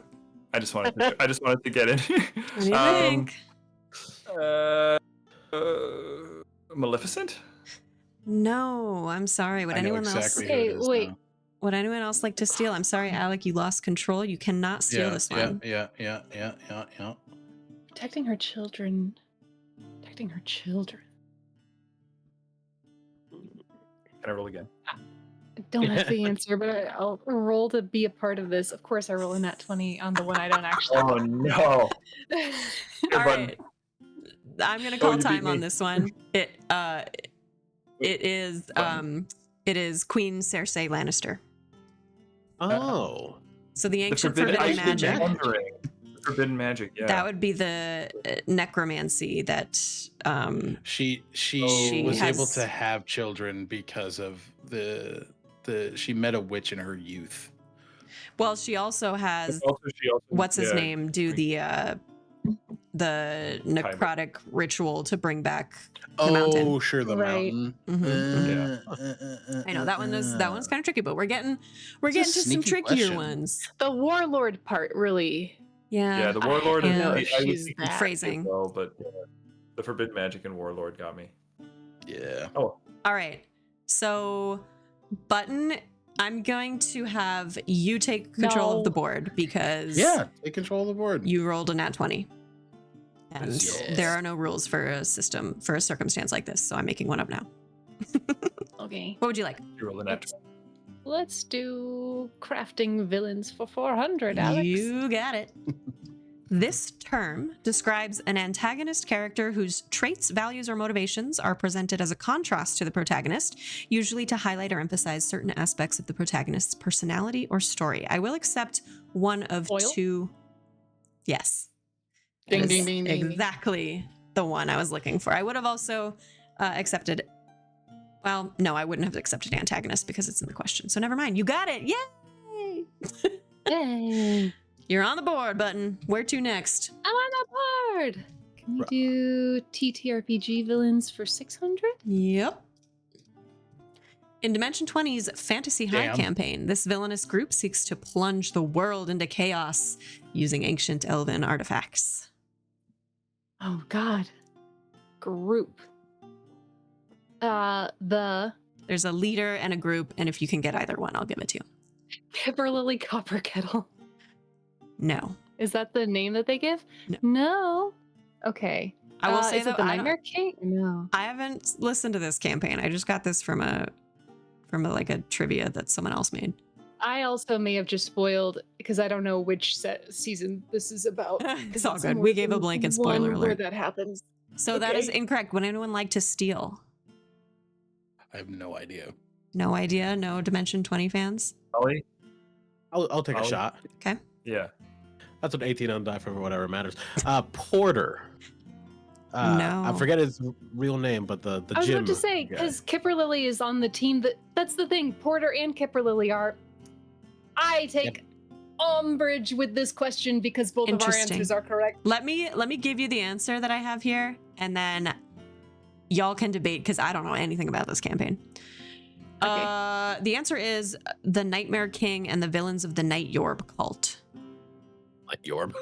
Yeah, but it's just so okay. So yes, and it's fine. I'm gonna give Button half points because No. there was technically, I think there's a technicality here. So I'm giving We also Button. did say also Nightmare is- King at one point. You what? Yeah. They did say Nightmare at one King. Oh, you did? Yeah. Eventually, yeah. Well, shit, I didn't hear that. I'm gonna give you 600 points. No. No. You know what's funny? I am I the think it's game already master. been Done. You get 6,100 points. 6,000. Oh, damn. Okay, I don't think we can win, guys. I think we can. No, it's so over. Okay, Button, where to next? Crafting villains 101, Excellent. please. This classic villain archetype is known for their intelligence, staying behind the scenes, and using clever manipulation to pull the strings of everyone around them.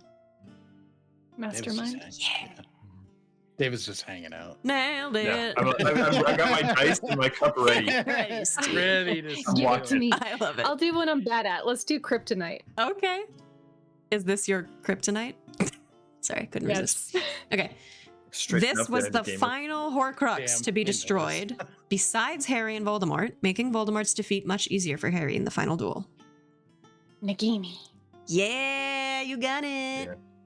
David, I don't That's think the you get to snake, play. That's okay. No. We'll do That's okay, I'm waiting. Tyrannical Overlords. I'll be bad at that. Tyrannical Overlords. All right. Let's see. Oh, go. Also I be hope- bad. I'm Answer the hoping you would question get this one. correctly. In Roald Dahl's iconic children's story yeah. Matilda, the villainous school principal Miss Trunchbull punishes children by locking them in this tall, narrow closet with broken glass on the walls and nails on the doors. Oh. Oh What's my the God. question?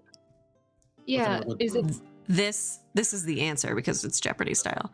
Oh, Locking yeah. them in this So tall, what is narrow the space closet that they are locked into? with the broken glass on the walls and the nails on the door.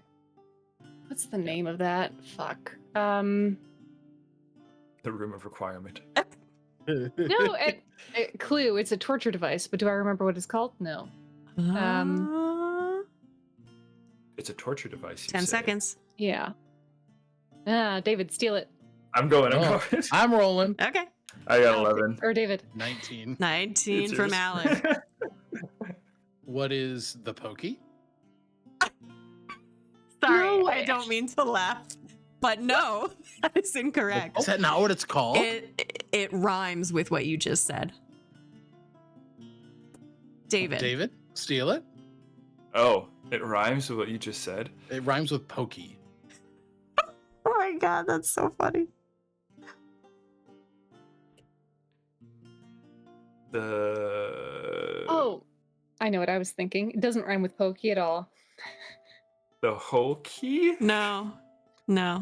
I think you guys Ollie? lost It this is like one. an Iron Maiden. It is but- like an It Iron is like Maiden. an Iron Maiden. It is just checking, Lycus, you don't want to steal? I've got nothing. I was Okay. gonna go with Iron Maiden too. It is actually called the Chokey. Chokey. Oh. Chokey is what we were yeah. looking for. That'll do it. That's 2 words. So, I mean, pokey makes more sense. There's more pokey things than chokey things. yeah, that's- it's yeah, Chokey. I It's don't like know a why. small, yeah. Someone go Yeah. correct those orphans. Stupid. They're Um, orphans, right? They're not orphans, but yeah. Oh, They're just kids that go to school, Just David. kids that One go of to them school. just so happens to be a witch. Evil principal. Whoops. All right, I'm gonna let David get in here. David, You're thinking where- about Annie. Yeah. Okay. It's Where okay. are I we don't going? mind. Where are we going? I gotta go big. I gotta go big for 1,000, close. Alex. It's gonna be kryptonite Okay. for 1,000. Mm. Let's see. He absorbed a god, ruled over the nation of Amistris, and yet was defeated when his power source, the Philosopher's Stones, was systematically destroyed. Submissive? Submissively destroyed. Submissively destroyed. Submissive. He absorbed God and ruled over. David. Is this, I know. Is this Father from? Yes, it is. 1,000 Yeah. points to David. On the board. Father, I couldn't or remember what the its name was. Like, yeah, what It's did just they Father. give a different name? They don't even. Father. Well, it's also the homunculus in the flask. He Yeah. becomes the other father. name. Oh, Yeah, yeah, there's yeah, a few homunculus, names, but yeah. they don't give like a An orphan. name. I guess. Yeah. Got it, Okay, got it. where to next, David? Okay.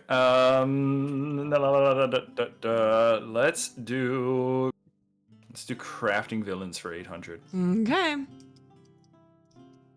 In Shakespeare's Macbeth, the playwright utilizes this symbolic motif that recurs throughout the story to represent guilt and the consequences of ambition.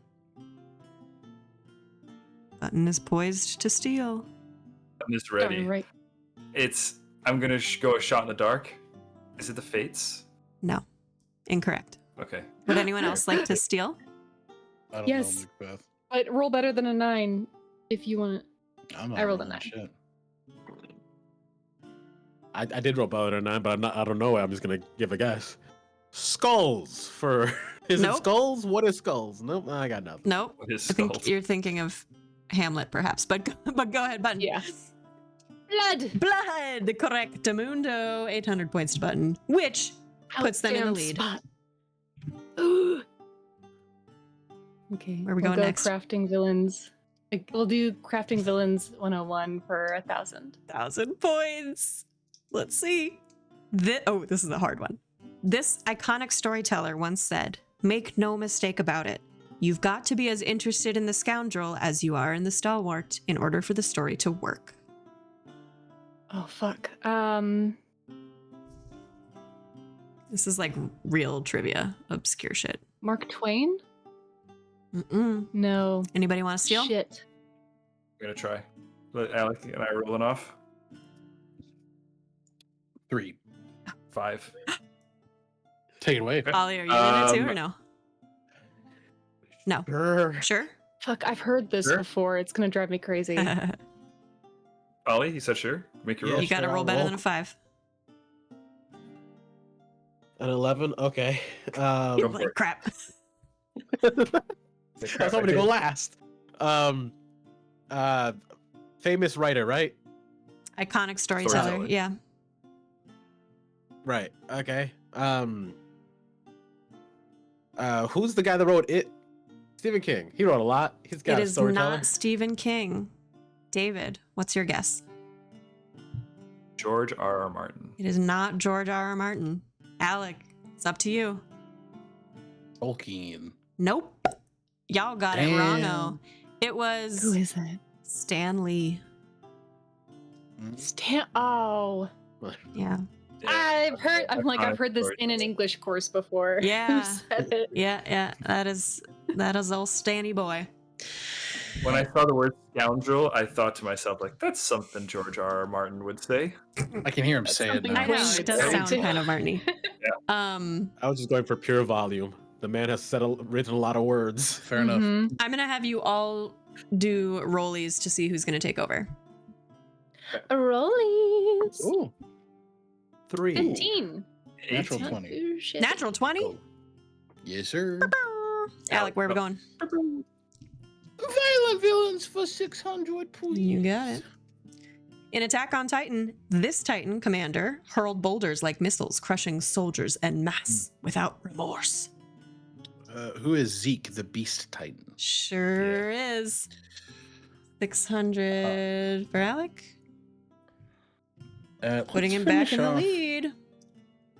Let's finish up Tyrannical Overlords, please. Yes, sir. Okay. This infamous villain from a Quentin Tarantino film says, "What a tremendously hostile world that a rat must endure. Yet not only does he survive, he thrives." Oh, brother, I'm not a Tarantino guy. I don't know this. I do not know this. All right. Just passing. Anybody want to try? Gonna give it. I'll Also not a roll for it. Tarantino. Yeah, I'm like, Anyone want to roll against me? Anyone roll the name? I will say you don't even need the specific name, but if you can describe to me the character and it's evident that it's the right person, I'll take that. Sure, I'll roll off with David. All right. I think I can do that. 1 Roll. again. Oh no. You got a 19. All right, David's up first. I got a 12. I'm What you got, David? Who do you think? Okay. Infamous villain from a Quentin Tarantino film says, "What a tremendously hostile world that a rat must endure. Here, not only does he survive, he thrives." I am thinking this is Christoph Waltz's character. It sounds like a Christoph Waltz in That is Inglourious Basterds. correct. The name Oh. is Hans Landa. That's Yeah. right. I would not have guessed specifically the character or the actor, but the rat made me think of Glorious Bastard. Yeah, Yeah. That's one of the only. It's the scene. I think it's the scene where he's drinking the milk. the or milk something. in that little Mhm. cabin. And he's Ugh, talking to he's the- such a yeah. shit. Never seen that movie. His intro Ugh. scene. It's hard to watch, but it's a good film. Incredibly Okay, well done. Yeah. David sneaking in with the 1,000. All right, where to next? Oh boy. Let's do violent villains for 800. Violence. I don't This trust my TTRPG. Once heroic leader from the manga series Berserk orchestrated the brutal eclipse ritual, sacrificing his comrades to ascend as a demonic femto. Yeah. This is his symbol is like a hawk. Oh, if you don't got this, I got this. I know he's the pretty boy. 10 I can seconds. roll. I visualize don't know him his and don't know his name. name. I can picture Damn, his Ollie, face. Ollie, I'm so over. I don't know. 5 seconds. I don't know. Who wants to steal? I rolled a 17. Ah, you bitch. I rolled a 15. Who is Griffith? Yeah, Griffith. That is that's right. correct. I only know it. I've never seen Berserk. I just that scream is iconic. Griffith. Oh, Yeah. Like I could Oh. picture him. I could picture him perfectly. Shit. Yeah. Yo. Yeah. Picture You know that. swords You know and that twink everything. anywhere. Yeah. Just so I'd say he's from Berserk. He's the bad guy, but I wouldn't be able Yeah, to. yeah. I did have to quickly Google search to make sure his name was Griffith and not Griffin. Yeah. Griffith. Because in my head I was like Griffith, but then I was like, that can't be right. No, That am I sounds dumb wrong? as hell. That sounds dumb as hell. Let's finish off violent villains. Alex. Okay. The character Norman Bates from Alfred Hitchcock's Psycho is based on this real-world serial killer. Shit, Oh. buttons. True Buttons crime, next to anyone? you. True crime? No, I Norman don't know Bates. his real name. Norman Bates is based off of a real life serial killer. I know Who I've seen- is- I think I know this one actually. Hold on. Let me get his name. It's loading. Loading. 10 seconds. Is it H.H. Holmes? No. Damn. He's bad. Who wants to steal? He's Uncle H. bad. The hotel made me think it. Yeah, but fuck. No. You guys got a roll? Or are you both going in? Yeah, I think I got this. Okay. Oh, I can't. I don't keep serial killer names in my brain, so I'm not gonna roll for it. Then, Yeah, fair Ollie, you enough. don't have to roll. What do you think it is? All right. So I remember watching something with Jess. I think his name was like, something Gain. I will accept that. Gaines? It is Ed Gein. Ed Gein, Gein. yeah. Ed Gein. Ed Gein. I was reading. I may have been reading the subtitles. There you go. Subtitles for the win. That's I a did not know 1,000 that points, was- Lycus. Catching up real fast. So you only have Wow, one place to go That's now. good. TTRPG villains for 800. All Let's right, let's go. In Call of Cthulhu Adventures, this cosmic entity created by H.P. Lovecraft is known as the Crawling Chaos and often manipulates mortals for amusement. Oh boy. Good luck. Good luck. Ollie went, I got. I'm gonna go with Cthulhu. Is my best guess. That is incorrect. Who's stealing? Oh, who would have guessed? Oh man, I know so little. I'll try and steal it, I guess, but Okay. I think I'm about to be wrong. Yeah, the thing I'm thinking isn't even Lovecraft. I'll still say it. The King in Yellow. That's what I was thinking. Ooh, I love the King of Incorrect, unless it's a Yeah. name for this person. Alec, you want to go in? Anybody? Alec David? The only thing I'm thinking of is a Yeah. name I do not want to say on stream. Okay. So it's David, not take it away. That's perfect because I rolled a natural one. This is just a total shot in the dark. Yas Sagoth. No. Is it okay? What is it? Can I just say the first part and you let me know if I'm right? Yeah. Is it Shub? No. No. The correct Oh. answer, and forgive me, I'm going to mispronounce this, is Nyarlathotep. Oh, Nyarlathotep. Nyarlathotep, yeah. You're left. Sure. You're so right, Okay. King. You're so It is right, male. King. Okay. Yeah. Let's do rollies. See who gets this last one. Release. 12. 14. 11. Who got the 14? David? All right. You get the David. first attack at this. Let's see. Oh boy, it's everybody. You're probably the best one for this. In Pathfinder's Rise of the Rune Lords adventure path, this Oh, God. Rune Lord of Greed is fucking hell. resurrected as a major antagonist. I don't know. Yeah. Does it begin with a TH? Nope. Then no, I got nothing. Anybody got it? No. No. All right. Let's guess names. Guess. Throw out Bob. some fantasy names. Steven.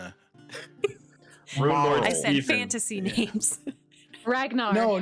Even with an wrong. apostrophe. Yeah, exactly, David. Steve apostrophe then.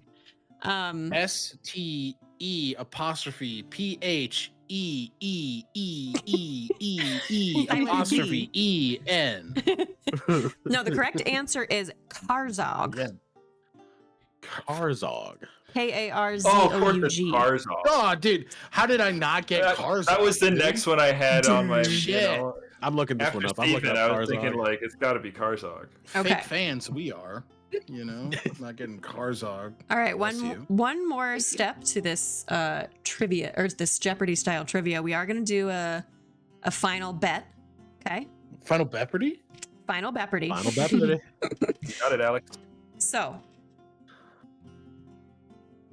if you can name, all right, let me back up. Remember that initial trivia question we did before the game?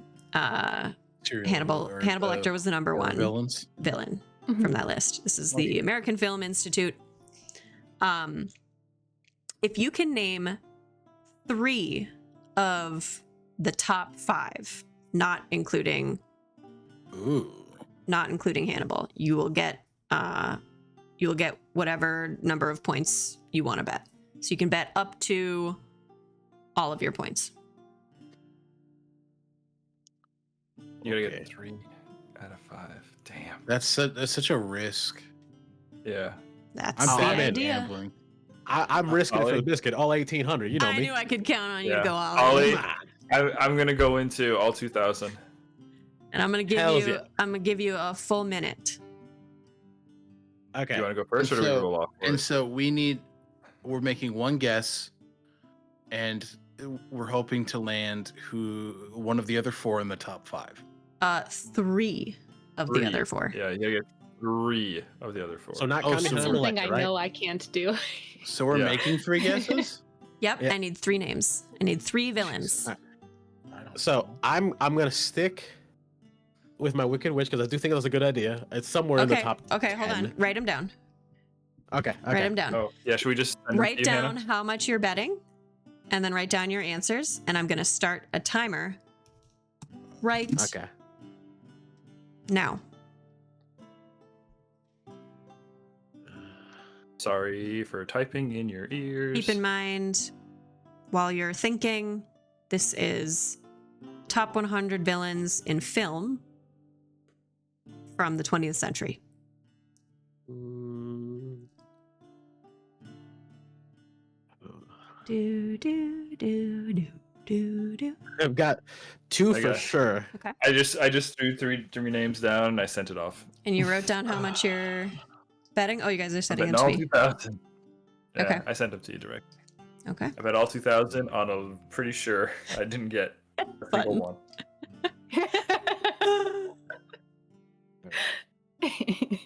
I'll be honest. I don't even know if one of these is within the right range of time. Yeah.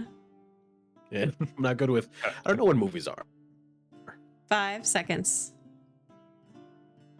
Wait, Do I tap it to Alex loving being in the lead. He's good. Unless he just Do you bet want me all to of type it his to you or just points. say it out loud? I can't even fucking come up with a third. I'll give you 5 more That's what I was having seconds. trouble with. Patrick Swayze. Patrick. Sure. All right. Jackie Chan.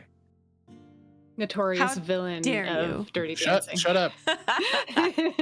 I couldn't think of a last one. I just wrote the devil. The devil. I don't know. All right. So Alec's guesses are Darth Vader, Maleficent, and the devil. For 500 points, that is incorrect. Yeah, okay, understood. You got one right. So we're only going to deduct 300 points. Seems pretty homophobic, but pop off, I guess. Okay. I get those 300 now, right? Fuck you. Button, probably my favorite bet of all time, says they are betting 0 with no guesses because I don't know film. Which is wrong, unfortunately, but you don't lose any points. Just give him the rest of my 4,000, you know. So David's guesses for 2,000 points are Wicked Witch, Moriarty, and the Riddler. Ooh. Did you mean the Riddler? You said Riddle. The riddle. Riddle? I can't hear you talking to your mic. Yeah, I did mean the Riddler. Again, Jim you Carrey's got the Riddler. one right, Sick. but not all three. So you are going to lose 300 points, right? 1,500 points. Oh. Whoa, It was a much that's larger great. bet. No. No, it was a much larger Oh, bet. Fair enough. Okay. Okay. So that's David true is enough. down to a measly 500. Okay. All right. What do you I got my Ollie? 3. So the Wicked Witch, because that's the one I thought of earlier, and I feel like that's close. Okay. Darth Vader has to be in the top 3. Okay. And then the alien from Alien, because Ooh. I don't know anyone else. You know, it's a good guess. You got Is it at least on the list? you got 2 out of 3 actually. Yeah. Really? Yeah. It wasn't Alien, I'll tell you that Was much. an alien. So we know. So I'm gonna give you. I'm gonna. Let's see. You. How much did you bet? All your points? All of them, of course. Come on. We're gonna just take you down. Actually, I'm gonna leave you as is because you got 2 out of 3. So you don't lose, you don't gain. We're making rules up as we go, you guys. Okay. He doesn't gain like 2/3, 600. So you all missed a couple. 1,200. Big ones. Yeah. Darth Vader, yes. Darth Vader is number Damn. 3. Wicked Witch, yes. That is actually number 4. So numbers 2 and 5. Number 2 is Norman Bates, our Oh. Anthony Yeah. Perkins. Yep. And then Yeah. number 5, I don't think this would have crossed any of our minds because we're millennials, but Nurse Ratched of One Flew Over the Cuckoo's Nest, The Oh, devil. you know what? That makes sense. got Yeah. it. That tracks. The devil. which I thought was a really good one that I never would have thought of in a million years. It's yeah. So, with that, our trivia winner is Alec.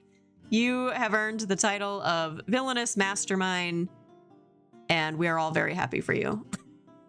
Woo! Good job, Alec. Bye. Thanks for playing my game, you guys. You did great. Yeah. This was fun. I was like, oh, I am bad at recalling names. I'm so bad at it too. I would have Oh, no. I would have done very poorly, but you guys were good sports. Ah, fun stuff. Good So I think we're about ready to wrap it up here. We've been streaming for a couple hours now. Let's do a very, very quick, just a hot tip from each of you. What is your number one succinct piece of advice to any GM trying to craft a really compelling villain for their table? Alec, you start. Sorry, to put you Have on the spot. themes in mind. Themes, yes. Themes that your party are that the story's about, and craft a villain based on the party's goals and the themes of the campaign. Love it. Button, give us a hot tip. Hot tip for villains. Allow there to be more than one BBEG Good stuff. because Parties are They good at might killing one things. shot one of your BBGs. Make sure they have a diary nearby with all the information. One, and I think also beyond that, beyond the like structure of combat, also just within the way that evil often perpetuates itself in the world is by having structures that uphold it. Yeah, exactly. That's very true. Good one. David, give us a hot tip. Don't put your bad guys next to ledges. Yeah. If you have a crazy monk in your party. Lycus, what's your hot tip? Hot tip. If you are making your villain and you think to yourself, oh golly, why? Then that's a bad villain. Stop it. Start over. Just try again. It's okay. Crap it. Back to the drawing board. Yeah. All right. Yeah, that's my bit. Golly, Excellent. why? Thanks, you guys. Thanks, everyone, for watching and for hanging out with us. Thank you especially to this amazing panel of GMs, writers, storytellers, friends. I love you guys. Let's do a quick little outro, starting with Alec. Alec, he, him, Tales archived on internet. Play Finn and Rim here. Archivist, known realms Tolesh.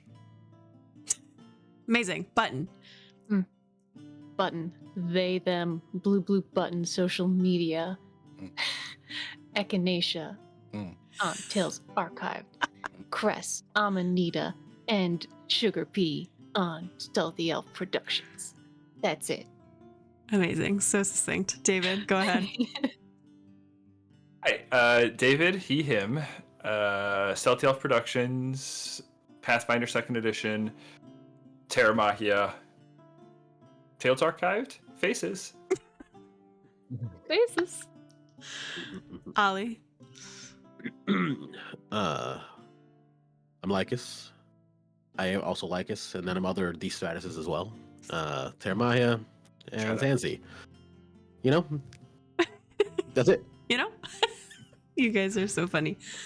Thank you so much. I have been your host, Hannah, and tune in. I believe next week we are playing Outlaws of Alkenstar on this channel, a Pathfinder 2e adventure path.